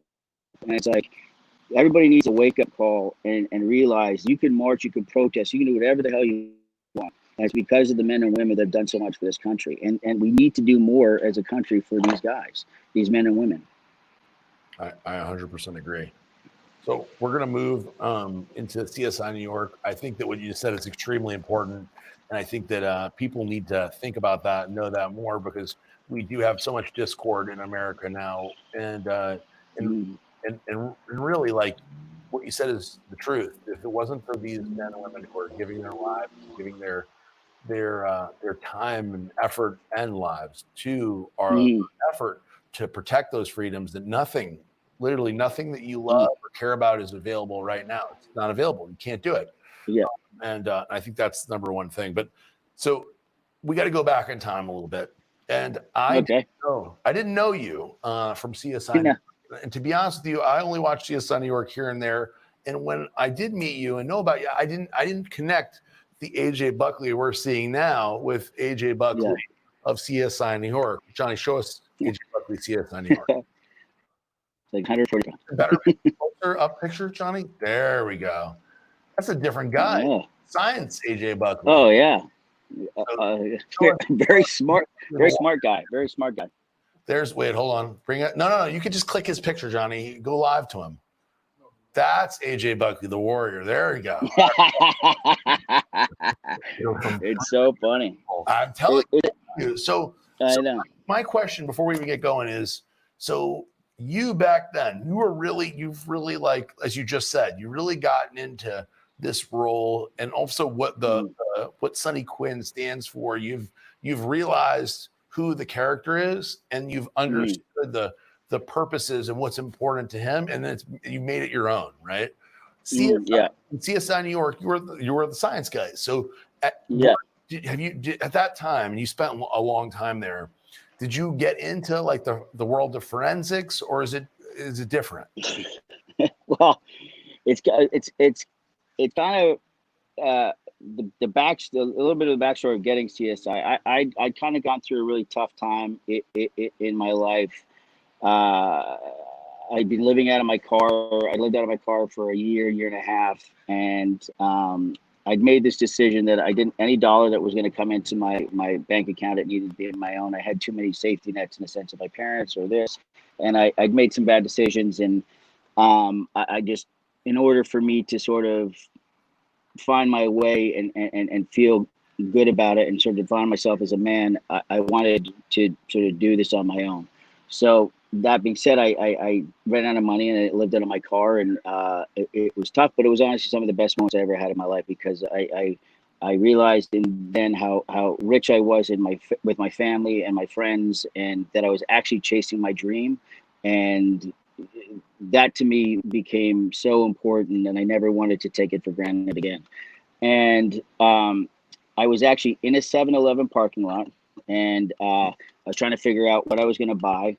And it was like a slushie and like some instant mac and cheese or something at $32.95 to my name, and which I have framed in my office on my desk. And I got the call from CBS that I'd booked. I signed like a 7-year deal with CBS, and it completely changed my life. I mean, I don't come from money at all, and just to see how proud my dad was and my mom and sort of the feeling too of accomplishment, it was so good. But there's always a test period when you are on the show that it still could take it away. So I knew that I had to go through this sort of hoops because they'd gone through a lot of lab texts. The words are really hard, and one of my very first words was methoxydisopropyltryptamine. Okay, that's no joke. And I'm incredibly dyslexic, and like it's hard for me to even read a book. I have to hear everything audio, and so I have this. I know the pressure. What I have to do. I show up, and the scenes with Gary, and I'm a huge fan of Gary Sinise. It's shortly after Forrest Gump, and I have to say this word, and I keep flubbing it. But I'm just in my mind, I'm like, just get through the scene. And I'm kind of stuttering over all these other words, and I'm knocking over things, but I stay in the scene. And I'm soaked in sweat. I had the lab coat on, it was even coming through. And the showrunner came in, she was like, I got to tell you. And I thought she was going to say you're fired. She goes, great choice. I'm like, what? She's like, so funny. The stuttering, the fumbling, everything. She goes, I love it. Keep doing that. I'm like, oh my God, totally. This is a choice. I'm sweating profusely and I'm terrified right now, but this is the choice I made. She's like, I love it. Just keep doing it. I'm like, no problem. I can't say the fucking word methoxydope. Exactly. This is what I was like, blah, blah. And she's like, that's funny. I'm like, and then they just sort of loved that Adam was like fumbling and nervous and always sort of thing. And then when I got comfortable, they'd look at me like, where's the stutter? We bring to and they would write in words like I'm like Adam is stumbling through knocking things over. So this initial sort of fear became sort of a staple for Adam, which is one of those things as an actor. So it was crazy. We're incredibly grateful that happened. And what's crazy too is the set that you came to film, below the set of where we were upstairs, downstairs was the CSI studio. So I've been at that lot for almost 15 years. with CBS, and on that stage, and then across the street, when you drove across that bridge was the other main stage. But it was kind of a trip when I drove back on, and I was like, man, this brings back so many memories, and it was good. I remember like getting my first paycheck, and like I got an apartment, and I was like, what do I want to get? And I probably should have bought dishes or something like that, but I always wanted a pool table. So I literally I bought a pool table, and like my mom called, and she's like, did you get furniture? I'm like, yeah. She's like, what'd you get? I'm like, a pool table. She's like, and I'm like, that's it. I don't have any more money. she's like, we're gonna sleep. I'm like, I'll sleep on the pool table. Who cares? It's great. It was like, it was just such a cool thing of this like, yeah, and it was 9 seasons. It was just, I became such good friends with all of them, and Gary, just learning that. I actually went over to Afghanistan. Gary sent me over there in 2008. When they were doing the push out of. So I went to Iraq. And they were doing the push into Afghanistan, and we were supposed to go to Afghanistan, and then it got called off for obvious reasons, and it came back. But that was a really eye-opening experience back then. Yeah, I bet. So one of the things you talked about, AJ, was like, that like a defining moment in your life, the $32.95 in your bank account. So I know, like, for me, I think that's kind of one of those, I think everybody that's successful kind of has those moments of like kind of that little bit of a bottom. Like, I know I had a bankruptcy when I was young, where I was always like, all right, do I put gas in my car, or do I eat today? And I'm like, all right, I'll put gas in my car, get to work, I'll eat later. So yeah, exactly. That moment when you're down to that $32.95 and you're like, well, I'll buy some Instant Mac and a slushie. Like, what's always going through your head to keep you going instead of just saying, fuck it, I'm going back home? Honestly, it truly was, and I mean this with all sincerity. Like, I had this fire in me, and I remember having a conversation with myself in my rearview mirror, and just being like, how do you want to go home? Can you do this? And I've been fearless my whole life, and I was so, like, I'm a pretty happy guy. It takes a lot to get me down, and I was too focused, and I kind of flogged up before when I first got down there, and I just appreciated, and in a sense was grateful that I was doing what exactly I was doing. And then I had talked to people back home, and they'd gotten out of college, and they were like, got some shitty job, and they were just like depressed. And I'm like, how are you doing? And also too, is a crazy part too, where I think a lot of things changed in my life too. When I was for the longest time, I was lying. I was like, people are like, how are things? And I'm like, oh, I'm fucking a big star, blah, blah, just lying. And I wasn't raised that way. And once I became okay with telling people that I was broke, I had no money, but things are good, man. It's going to be all right. And once I kind of let that, ego go of like, pretending to be something else, that I was never raised to be that way. Never raised. My dad had 5 jobs. He was a janitor, a tailor, he did anything to put food on the table. So when I realized that was in my blood, and that's who I was, and I gotta, I gotta do this. And there's no quitting me. It really was one of the best times in my life, because it was the freest I've ever been. And every day I woke up excited that today could be the day. I'd never had a doubt that none of this, what I'm doing now or where I'd be right now would be that, but or where I'd be. But it just, it was fearless, absolutely fearless. I still am in a sense, but now I've got kids and a wife, so I can't be as fearless. That's great perspective, though, because we always talk about that. Is I think people who are most successful, and that's one of the things I probably picked up from him, because I used to be a lot more reserved. Is just there's a point where you just have to bet on yourself, and you have to be confident enough in yourself and your skills, and say, well, I bet on these other people. Like, I'm betting on me for once, and I know I can win. And I think when you do that in general in life, whatever the fuck that is, when you're like, okay, let's see what you got. Okay, if you're all this, if this is what you're saying, let's go. Let's put it on the line. And I think that, like, in tough times, when you create a schedule, when you create, things that you and you stick to them, you hold yourself accountable, and you work as if you have the job, and you put that sort of out there that this is what I'm doing. Operate as if it's already happening, not, man, I wish I had this, because you have it. It's there. You just got to go after it. Like, how hard and how much work do you actually want to put into it? And instead of being bummed about it, I was like, fuck it. And truthfully was so genuinely jazzed about getting up, and whether it was audition or focus, whatever it was, just figuring it out, that I was one day closer to that next step, whatever that next step may be. So it was definitely it's been a fun ride, man, without a doubt. So AJ, one of the things that me and you have talked about before, and hopefully you're willing to talk about it on here, is that during CSI New York, you had this 9-season run where things were, obviously it's seemingly that it'll never end, and then before you know it, it ended, and you really didn't have a backup plan. And then at that point in your life, you're kind of like, well, what the, basically what the fuck, like. Shit, this wasn't part of the plan. Can you talk about that? Yeah, it was that, that was definitely a big bump in the road too. You don't, and being younger and making a lot of money at the time, and then sort of having certain people in your life, representation and stuff, and it's not as sort of what you assume is going to be there when it ends is not necessarily there, or not as well understanding finances. There was, and then right when the show ended, just as the show was ending, my father passed away, who was, everything to me. Just, the greatest man to ever walk this planet, and just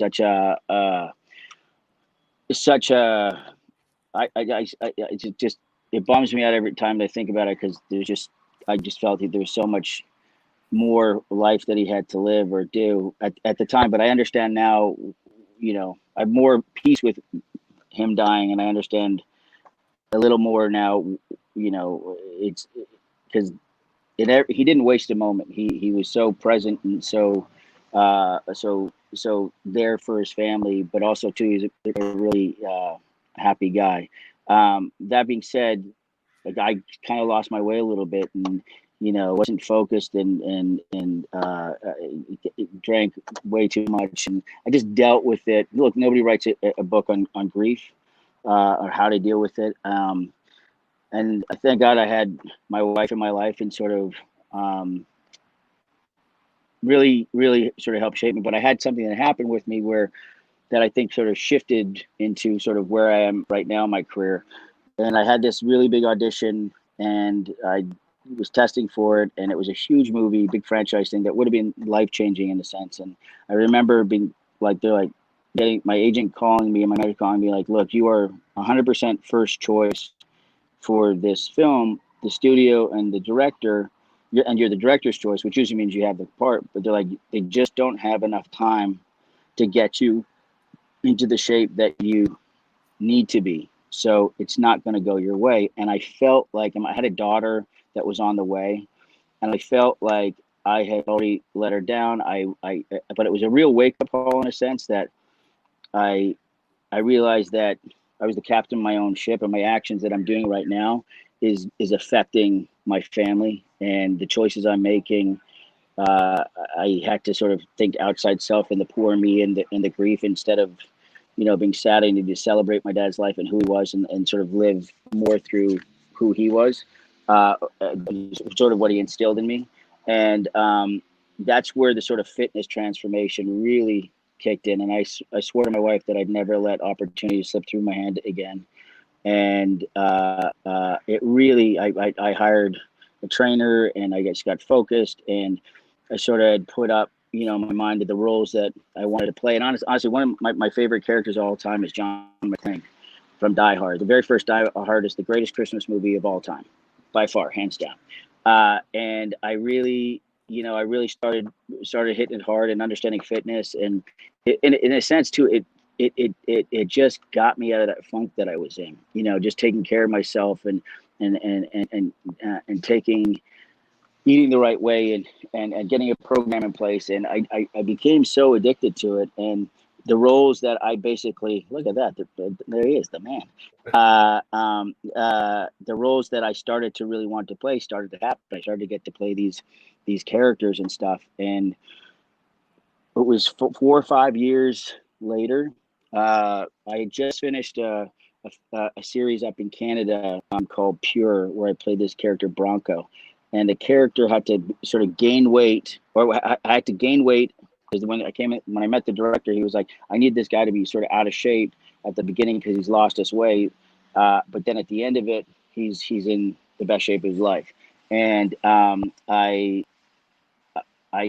met this trainer up there, Adrian Burnett, and I treated it was the first time I was ever away from my daughter, and I was going to be away for 5 months, and I treated it like a fight camp. I trained so hard during this thing and put on a bunch of weight and got back, and I've never trained hard in my life. I was so focused, and I finished doing the show. It was just a one-year thing. Came back the day I got back. I got a call to audition for SEAL Team. And it was the same casting director that cast me in CSI. And I'd worked with the showrunner before, Ben Cavell, on Justified. And I walked into the room, and our casting director was like, "Jesus," first thing she goes, "Jesus Christ, did you eat Adam?" Who was the character on thing? And I was just started laughing. They're like, "I can't believe, like, my manager had to fight for me to get into there," because she was like, "No, AJ's not. He's a lab guy. He's 140 pounds." She's like, "No." And I'd sent her like a picture of me training, and she sent it to the casting, and I walked in, and then like a week later, they made me the offer, and it was, now I'm here. So it really truly is, there's a slogan you guys have here, which I actually really kind of believe in life. It's the highest state of readiness. It's like, it's something that, whatever it is that you're going after, like if you put yourself in the situation, whatever happens, you will be ready for it. If you stay ready, you don't need to get ready. So, and I think in any sort of mindset that you're in, that is something that I truly believe in. When you put yourself in those positions, those good things sort of come to you. You put it out there. I'm a big believer in that. As you put that stuff out there and you commit to it, I really, really think that it's not a fluke when it happens. So AJ, I want to ask you a little bit about the missus and yes, your wife. And here she is. Johnny's got her. Hold on. Here she comes. And then also I want to ask you a little bit after about that, about growing up, because you have a very unique story with your folks. So when we met initially in LA, you told me a little bit about growing up in a very unusual household. But before we go to that, meeting your wife, did you meet her while you were still CSI, or did you meet her during that tough time in between? No, I met her on CSI, but she was a nurse and she didn't watch TV, and she was doing real things in the world. And we're in Vegas, and I had seen her. I saw her in a hot tub in this super hot yellow bikini, and I was wearing a suit from the night before, and I kind of staggered in, and I was like, I saw this really hot girl, and I grabbed 2 beers and got into the hot tub in all my clothes. I was like, "Hey, what's your name?" She's like, "Why are you wearing a suit?" I'm like, "Why are you wearing a bikini?" And that was it. She was like, "Oh, okay," and we've been together ever since. So I swear to God, I don't know. I've never done that before, but it worked. And it could have been. It might as well have been. It was but it was. And we literally talked for like 4 hours in the hot tub, and then she lost her phone. And it was back when like MySpace or something. It was like, because I literally tracked her down and was like, "Hey, I had a great time with you. I texted you and didn't hear back, but you lost your phone." And she like messaged me back. She's like, "Who are you asking me out on a date on MySpace?" I'm like, "Well, like I said, you don't have a phone, so I can't call you." And she was like, "Oh, you're right." She was like, "Okay, fine." So it was it. And it's been 10 plus years. So it's been awesome. Yeah, now we have 3 kids, and so. But yes, it's. I couldn't ask for a better partner. She is by far the best, and she is, especially with this COVID stuff, because I'm sure the same way, Aaron. It's like it's been such a blessing in one sense that I've got to be home with the kids and be part of so many things, that because when we're filming, it's 10 months of the year, and I'm gone Monday to Friday, and I literally don't see the kids at all other than FaceTime. And to be home for this, but just to see how much is done and how much he takes care of.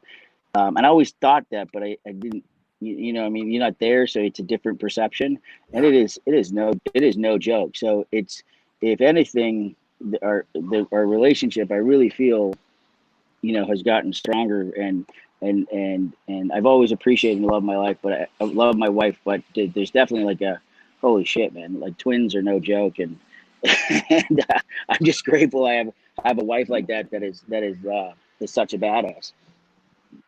Yeah. Well, thank God for MySpace and a hot tub. Yeah. I know, right? Remember MySpace? Remember, like, you'd put music on and it'd be like, yeah, I'm gonna do Jack Johnson right now. They're gonna think I'm super romantic. It was just like, it was such a, and you change your pictures. Yeah. Being home with the kids, definitely you realize you're in the shit for sure. No doubt about it. Oh yeah. You're like, oh my God. It is. Yeah, man, it is a craze, but it's been awesome for that. But yeah, and then with growing up, my parents, we ran a group home for kids, and a lot of the kids that came through our home was like called like high profile or whatnot. They had either everything from, some have been blind and Down syndrome, just really troubled backgrounds. And we probably had over 200 kids that came through our house. And it was, the crazy part was, truthfully, I didn't realize how crazy it was until I left. And I told the story, and people were like, what? I just kind of thought that was like the norm. Like, that's what you did. So and I think part of, my personality, where I can, a lot of stuff doesn't get me going, or I'm not shocked by a lot of things, because I kind of grew up where it was, you'd have, somebody, we had this one kid who liked to,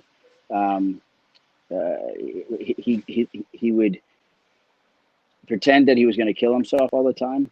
And we took it very seriously, but the best way to diffuse it was be like, oh, it's no big deal, Gary, like da da da. Because when you fed into it, he would act more. I remember one of my friends, Moose, came over. It was his first time at the house, and my dad is basically explaining to this kid that if he jumps off and he doesn't hit this exact spot, it's not going to work. And Gary was like, well, what? He's like, no, you gotta hit right here. It's just not going to work. And Gary was just like, well, I don't want to do it then. And he's like, oh, I come down and watch TV. And Moose saw it. He's like, what is going on in your house? And I'm like, this is our house. Like, it was just, and I ended up working with a couple kids after the home before I moved down to Los Angeles. And I had this one girl that had multiple personalities, and she had this amazing memory where she'd watch a movie and she could recall every word in the movie and kind of do their voice. And depending on what character she was, there was a character that you had to become to talk to her.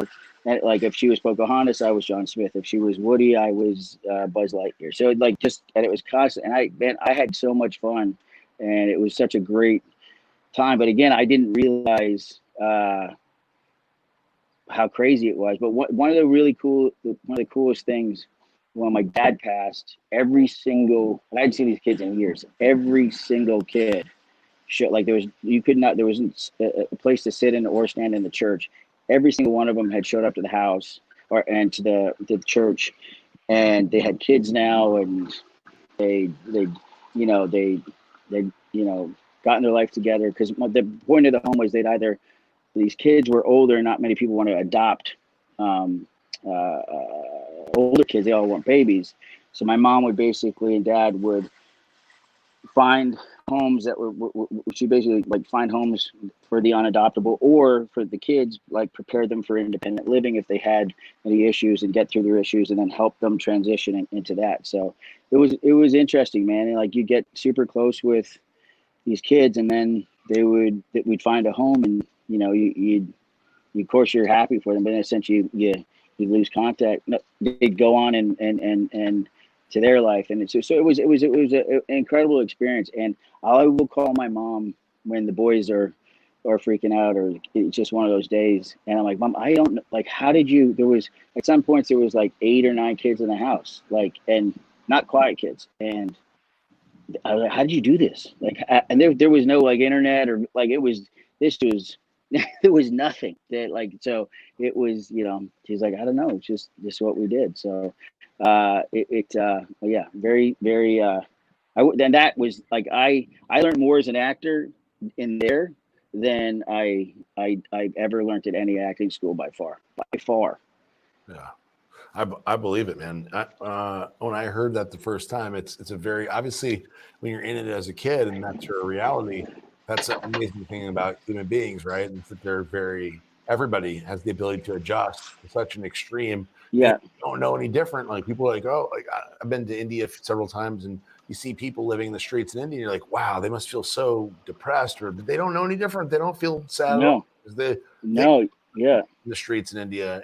And so wherever you grow up or whatever your situation is, even if you have to adjust, eventually that's the great thing about humans is we can really adjust to almost anything. And for you, that was the normal. And that made you probably a large portion of that made you the unique human being you are now, because that's your past, especially your past as a child is very different than 99.999% of the people out there. They do live with brothers and sisters, adopted or not, that have, learning difficulties or personality, mental issues.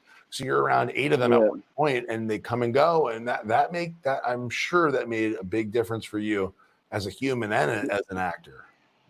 Yeah, my mom had this thing that she would say, if they're laughing, they're listening. So if you could get a kid to laugh and get them happy, then they're listening to what's going on. And the biggest thing with my mom and sort of her way of thing, she had this theory of like with kids there's apples and onions, and if you can get to a child, if you get to a child too late, they're onions, because there's no core. The more you peel, the more you cry, because there's been too much damage done. So she had this ability where she just had this drive to go and try and help as many as she could. And if you got them earlier enough, the outer side might be bruised, but you go to the core, you get the seed, and you replant it. I mean, I would come home. This is like true story. I came over Christmas at one time when I'd moved out, and my dad's like, and I still believe in Santa Claus. So Christmas for me, I'm absolute. Christmas is my any house that we go into. I'm like, the first thing I look is where's the Christmas tree gonna go? And Santa Claus shows up at my house. It's the biggest day of the year, and so when my mom would show up at the airport to pick me up, my mom always wants to tell me what the Christmas present is, because I like surprises, and I never want. And she's like, she's like, when we get to the house, I got to show you the Christmas present. I'm like, Mom, I'm not. It's like 5 days before Christmas. I can't see it. My dad's like, he's like, son, you need to see this. I'm like, okay. And usually my dad always stick up for me. And we walk through the door, and there's 2 girls sitting at the TV, and she's like, these are your new sisters. I'm like, what? And my dad's like, I was as surprised as you. I'm like, what? And basically what happened is there was a court case, and one of the kids had more special needs, and they were basically going to split the girls up, and one was going to get adopted and one was getting put in the system. And my mom the judge was like, well, no one's going to take them. And my mom literally was like, I'll take them. And she made the decision right there, and that was it. And my dad came home, was like, what? And she's like, well, it's happened, so we got to figure it out. I was like, but that's my mom in a nutshell. She is the most unique and amazing person. And my dad for him just he'd be like, well, it's your mom. She said it's gonna happen, so just have to go along with it. So it was very it was crazy. So and we'd have some kids that would show up on Christmas Eve. We had these 4 kids that basically got into witness protection, and on Christmas Eve we were heading out the door to church, and we got a call, and literally they're like, we need to place these kids somewhere. And my dad was like, okay. My mom's like, you can stay back, and we had to go through the presents and like find, because I'm like, whatever happens is we can't not have these kids think that Santa didn't know they were. So then we're like just putting presents in different piles, and these kids show up with like in garbage bags, and we made beds for them and the thing, and they wake up in the morning, but they look on the face to know that like Santa didn't know or didn't forget, knew where they were. It created this real sort of magic in the house. And but then the kids would open up, like a boy opened up and it's like a Barbie, and we're like, oh, that must have been for, we just grabbed any presents and put them in like different piles and stuff. So it was such a special time in my life. And but yeah, like you said, it's really sort of defined the way I am today, how I raise my kids, and sort of my outlook on life. And it's like people with mental health issues and stuff, it just we all have crazy thoughts in our heads. It's just we're lucky that we have a filter, and these people just don't have the ability to not say exactly what their crazy thought is, and it's heartbreaking, and that was it. It was nuts. Yeah, I 100% agree, and I think it was a huge benefit to you. I'm sure, whether you knew it at the time or not, but a huge benefit to you to you raised in a family where you have such crazy diversity, where you get to experience brothers and sisters of all different types, and mental differences, where you realize that ultimately we're all really the same. We really are. Yeah, we really are. So, but I'm going to ask you to do me a favor. I'm going to ask you to channel, if you could, Sonny Quinn, because usually at this part of the show, right, we go to the rapid fire question, and we ask the person several questions, rapid fire, and we'll answer those questions. But I would prefer if you could you bring Sonny to the show? I can bring, yes, sir, I can. Okay, all right, here we go. So let me ask you, Sonny. So, for every Navy SEAL, they go through BUDS training, basic underwater demolition SEAL training. And I want to know, this is really honestly very difficult training. It's arguably the toughest military training in the history of the world. So for you, what was BUDS like? It was like riding a horse and getting bucked off with sand on your nuts, and having them been dragged through the beach with sand in your butt crack, and then getting back on that horse and doing it again. So, Sonny, did you ever consider, most guys in BUDS, they think about ringing the bell and quitting. Was that ever a consideration for you? Did you ever have a moment where you thought to yourself you wanted to just quit and ring the bell? I thought about quitting, and then I realized what a pussy I'd be, so I took that thought out of my mind and pissed it out of my ass. Was there any guys during BUDS that you thought were studs and were going to kill it, and they ended up quitting? And then if that was the case, how did that make you feel? I'd say Clay, I thought was a stud until he got in the cold water, and I saw how much he shrank. You know what I mean? And I realized he wasn't much of a stud.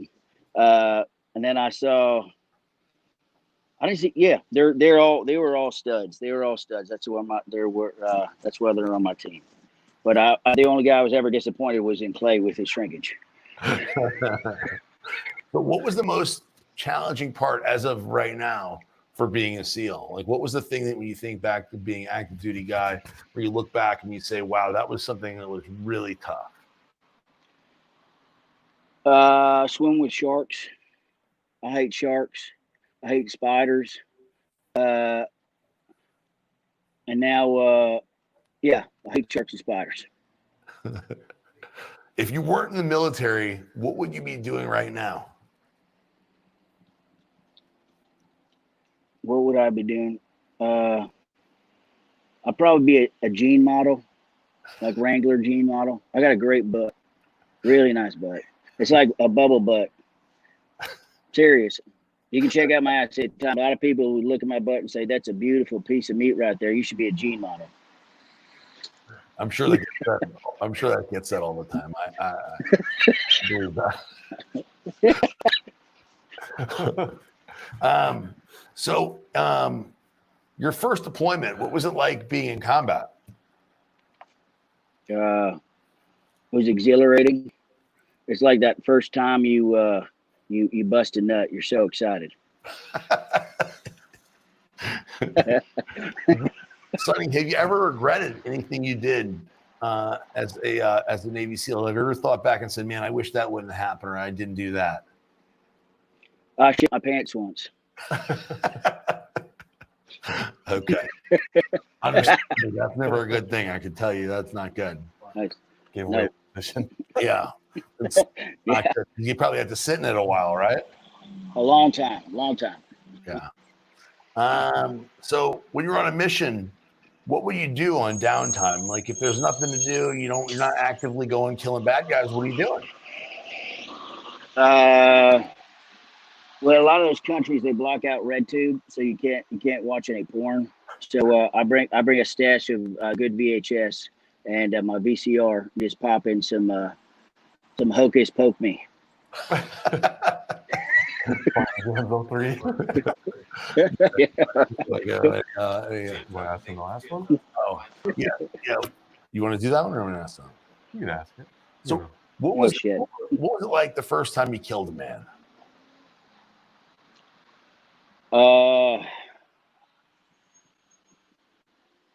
Just like that. Okay. I was gonna say like busting a nut. You used the busting the nut too early. Yeah. You're out too early. That happened a lot. AJ /Sonny Quinn.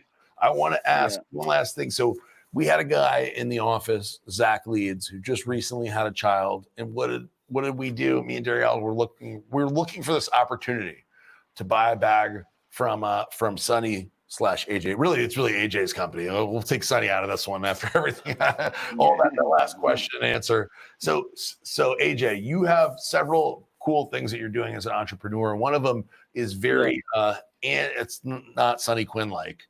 You have a very cool company that you came up with called Paperclip. I want to let you explain it so you can explain what you're doing with it, and then and you'll understand obviously why we bought Zach Leeds one, who just had a child, his first he himself had a child. Him and his wife, not just him. He's the seahorse. It was like 6 years ago. My daughter was born, and it was the very first time I'd taken her out, and I wanted to introduce her to my friend, so I brought her to this place, Pink Taco, where we were going to watch football. And I was so nervous, and as I get out of the car, she had a magical poop that went up her back and into her hair, and which still to this day I don't know how kids can do that when they're wearing a diaper. And I went into the bathroom, and there was no changing tables in the bathroom. And I asked the manager where they are. He's like, "No, it's only in men's or in the female's bathroom." So I go back in. I forgot the changing pad, and we got at the baby shower, and so I took my shirt off.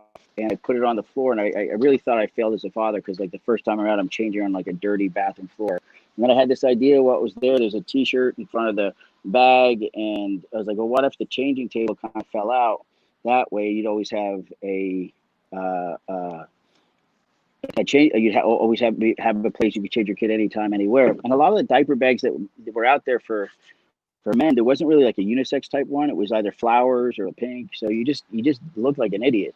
With all the, and then the way it opened up at the top, it just women can reach in, my wife can reach into her purse and find a key, a lipstick, a piece of chewing gum like that. There's no chance in hell that it'll ever happen to me. So we designed this bag that it kind of opened up. You had the toolbox, like it's shown there. We call it, where you kind of see it from that side. You can also reach in for the top, but you have this removable changing pad. And we had flown to China, and we did 12 prototypes, and we 2 or 3, and we took them to this ABC Kid Show in Vegas, which is one of the biggest kid shows and we didn't necessarily know what we were doing, but we were there just to sort of do some R&D and meet some big box stores and kind of understand how the game worked. And the second day they came by and like gave us a blue ribbon and basically like, you guys want like the mommy blog thing, and they gave us like the best innovation of 2017, and people started taking orders from us, and we don't even have inventory, and we had to like get somebody out there. My business partner Artie and I, at that moment, we really knew that we had something here, and we went through ups and downs in sort of the development stage because we were like, oh yeah, put this and this, but we didn't realize there's landing cost and all this sort of stuff. So we had all this inventory and we couldn't get into any stores. So then we had to really focus on our e-commerce, which was a blessing in disguise. And then halfway through that, with all the tariffs and everything was going on, we found this company in Indonesia that makes this incredible fabric out of recycled plastic.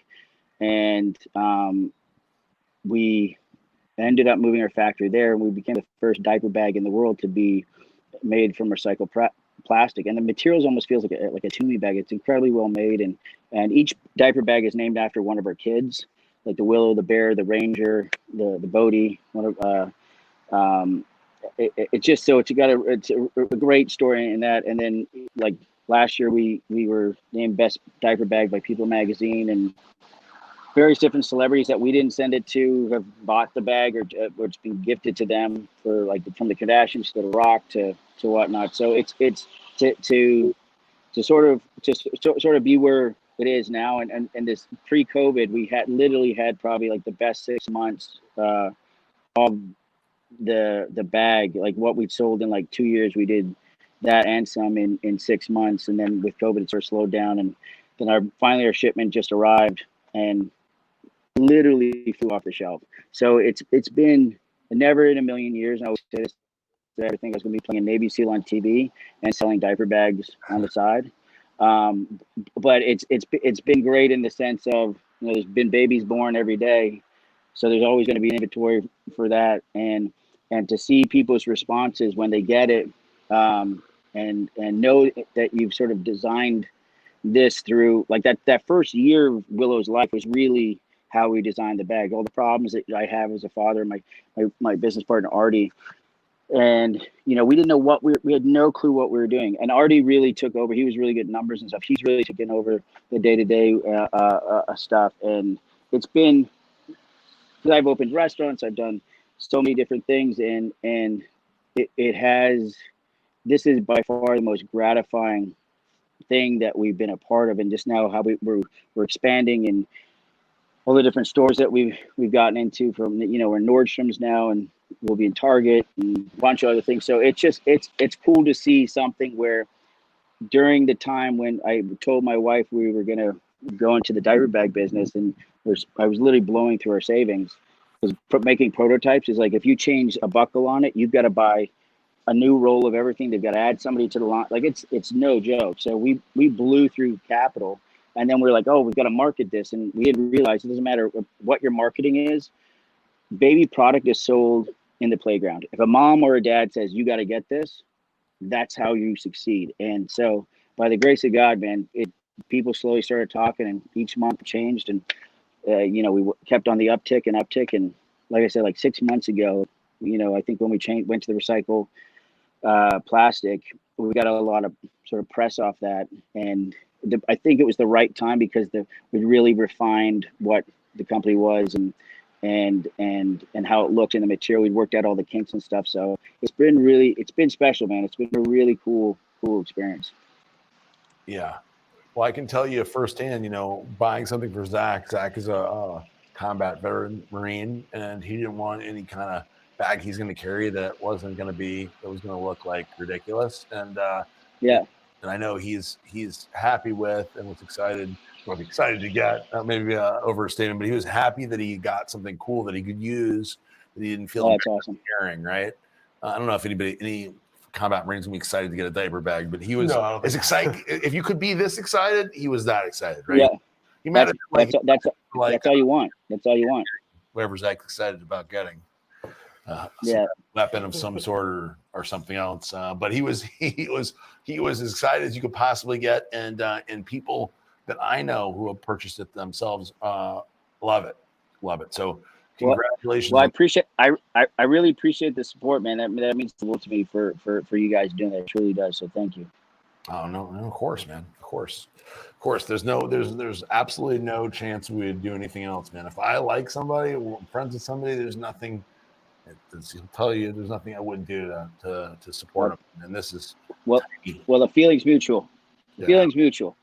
Oh yeah, I appreciate that, man. So, AJ, we need to get you back on. So what we do every month or so, we do a panel show, and it can be a little controversial, but screw it. That's all right. It doesn't matter, right? Fuck it.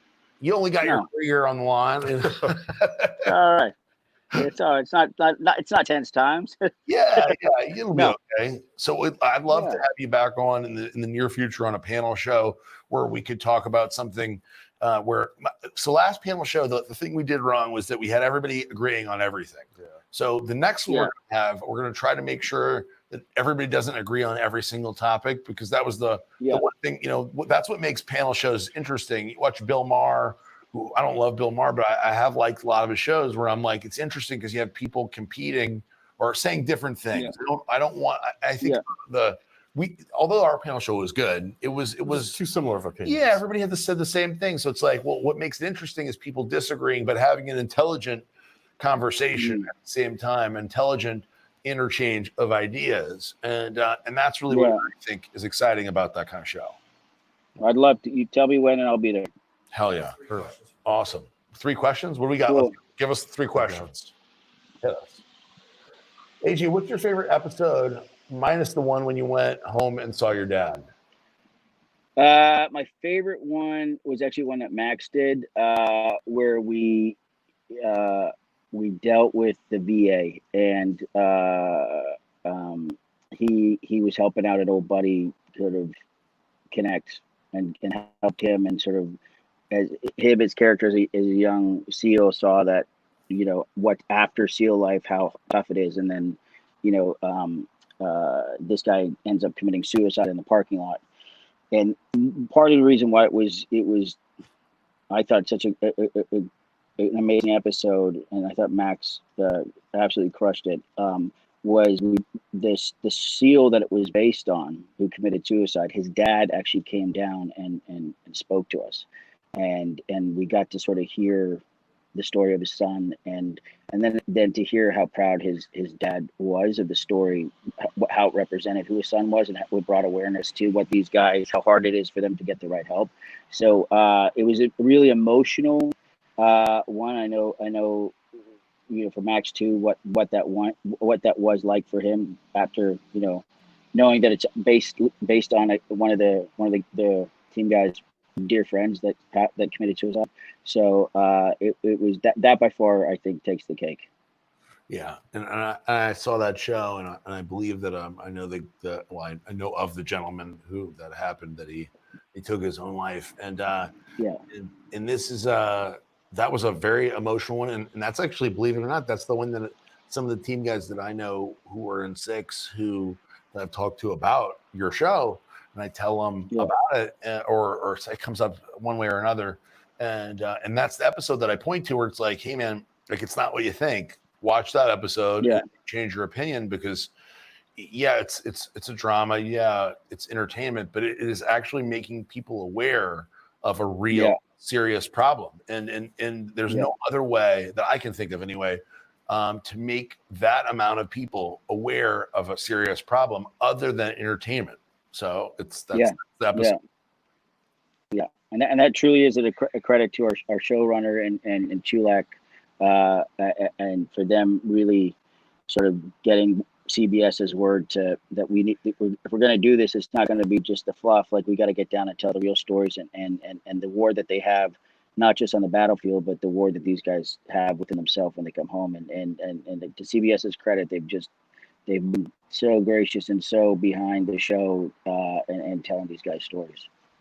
Yeah, for sure. So this next question is, AJ, do you continue tactical training during the hiatus, or do you mainly just train for scenes? I mean, what does the training look like in terms of actual weapons training? Are you guys having somebody We help do. you? Or Yeah. Well, all the guys are there, and they'll work with us, especially if we're doing any complicated moves. Like they're there at our disposal at any time. The more we want to put in, like guys like Max and Neil, especially Max. Max is like he's grown up with this, and is really good with that stuff. The guy like myself hadn't really shot before, and the big guns, like I use the Mach 48 and the 249. So I've spent a lot of time with them, and then different opportunities that we'll get to go out and do live fire. There's actually a couple of guys that I've met. There's a company I gave him. He was down at my house. I gave him some your Total War. He runs this thing called Seal for a Day, and he said I'll blow it up on the range. But he runs a great program out there where he's got a bunch of stuff that allows us to come up and work some stuff, and or just get out to the range and do that. But it is. I feel like even in season 3, going into season 4, I still there's so much tactically that I'm learning and how just the movement and all the different things. These guys, how they when we do it and then we see the real guys do it, we're like, oh Jesus Christ, God, we suck. It's like they're just so proficient and clean, and so they're there to, and I always have a rule with the guy that watches me. I'm like, dude, fucking tell me I look like a fucking idiot when I look like a fucking idiot, because I don't want that random take to get on TV. So they're pretty hard on us, and it's good. So, but these guys are who they are because the years and the Kobe Bryants, and just it's repetition. So, but I love it, and I'm still learning, and there's so much more to go in my learning curve. Last question: who is more muscular, AJ or Max? You talking pre-Redcon or after Redcon? Max, either or. You choose. You choose AJ. Okay. When we started the pilot, if Max was to put on the same shirt right now from the pilot, he'd have a midriff. That's all I'm saying. And he had a nice little navel hair. But no, Max is. He's 30 years old. He is, but he's he's already a big, strong kid. So I think he's definitely the Hulk right now. I love it though. It's great, and not for nothing. True. And I'm not just saying this because you're on this. Like, I remember when you came to set and you had sent all that stuff for the guys, and we tried a bunch of different products, and we had for so long. And I know Sage NORTHCUTT, I caught a bit of his interview saying like the MRE and different things, but if I had those bars in my room, they were gone. Like they would break into my trailer and steal the fucking bars. I had to like hide them. And then like my protein, it was like we put it out on set, but then it would be like gone. It was just like, but the great thing about it, and I truly mean it, is like it's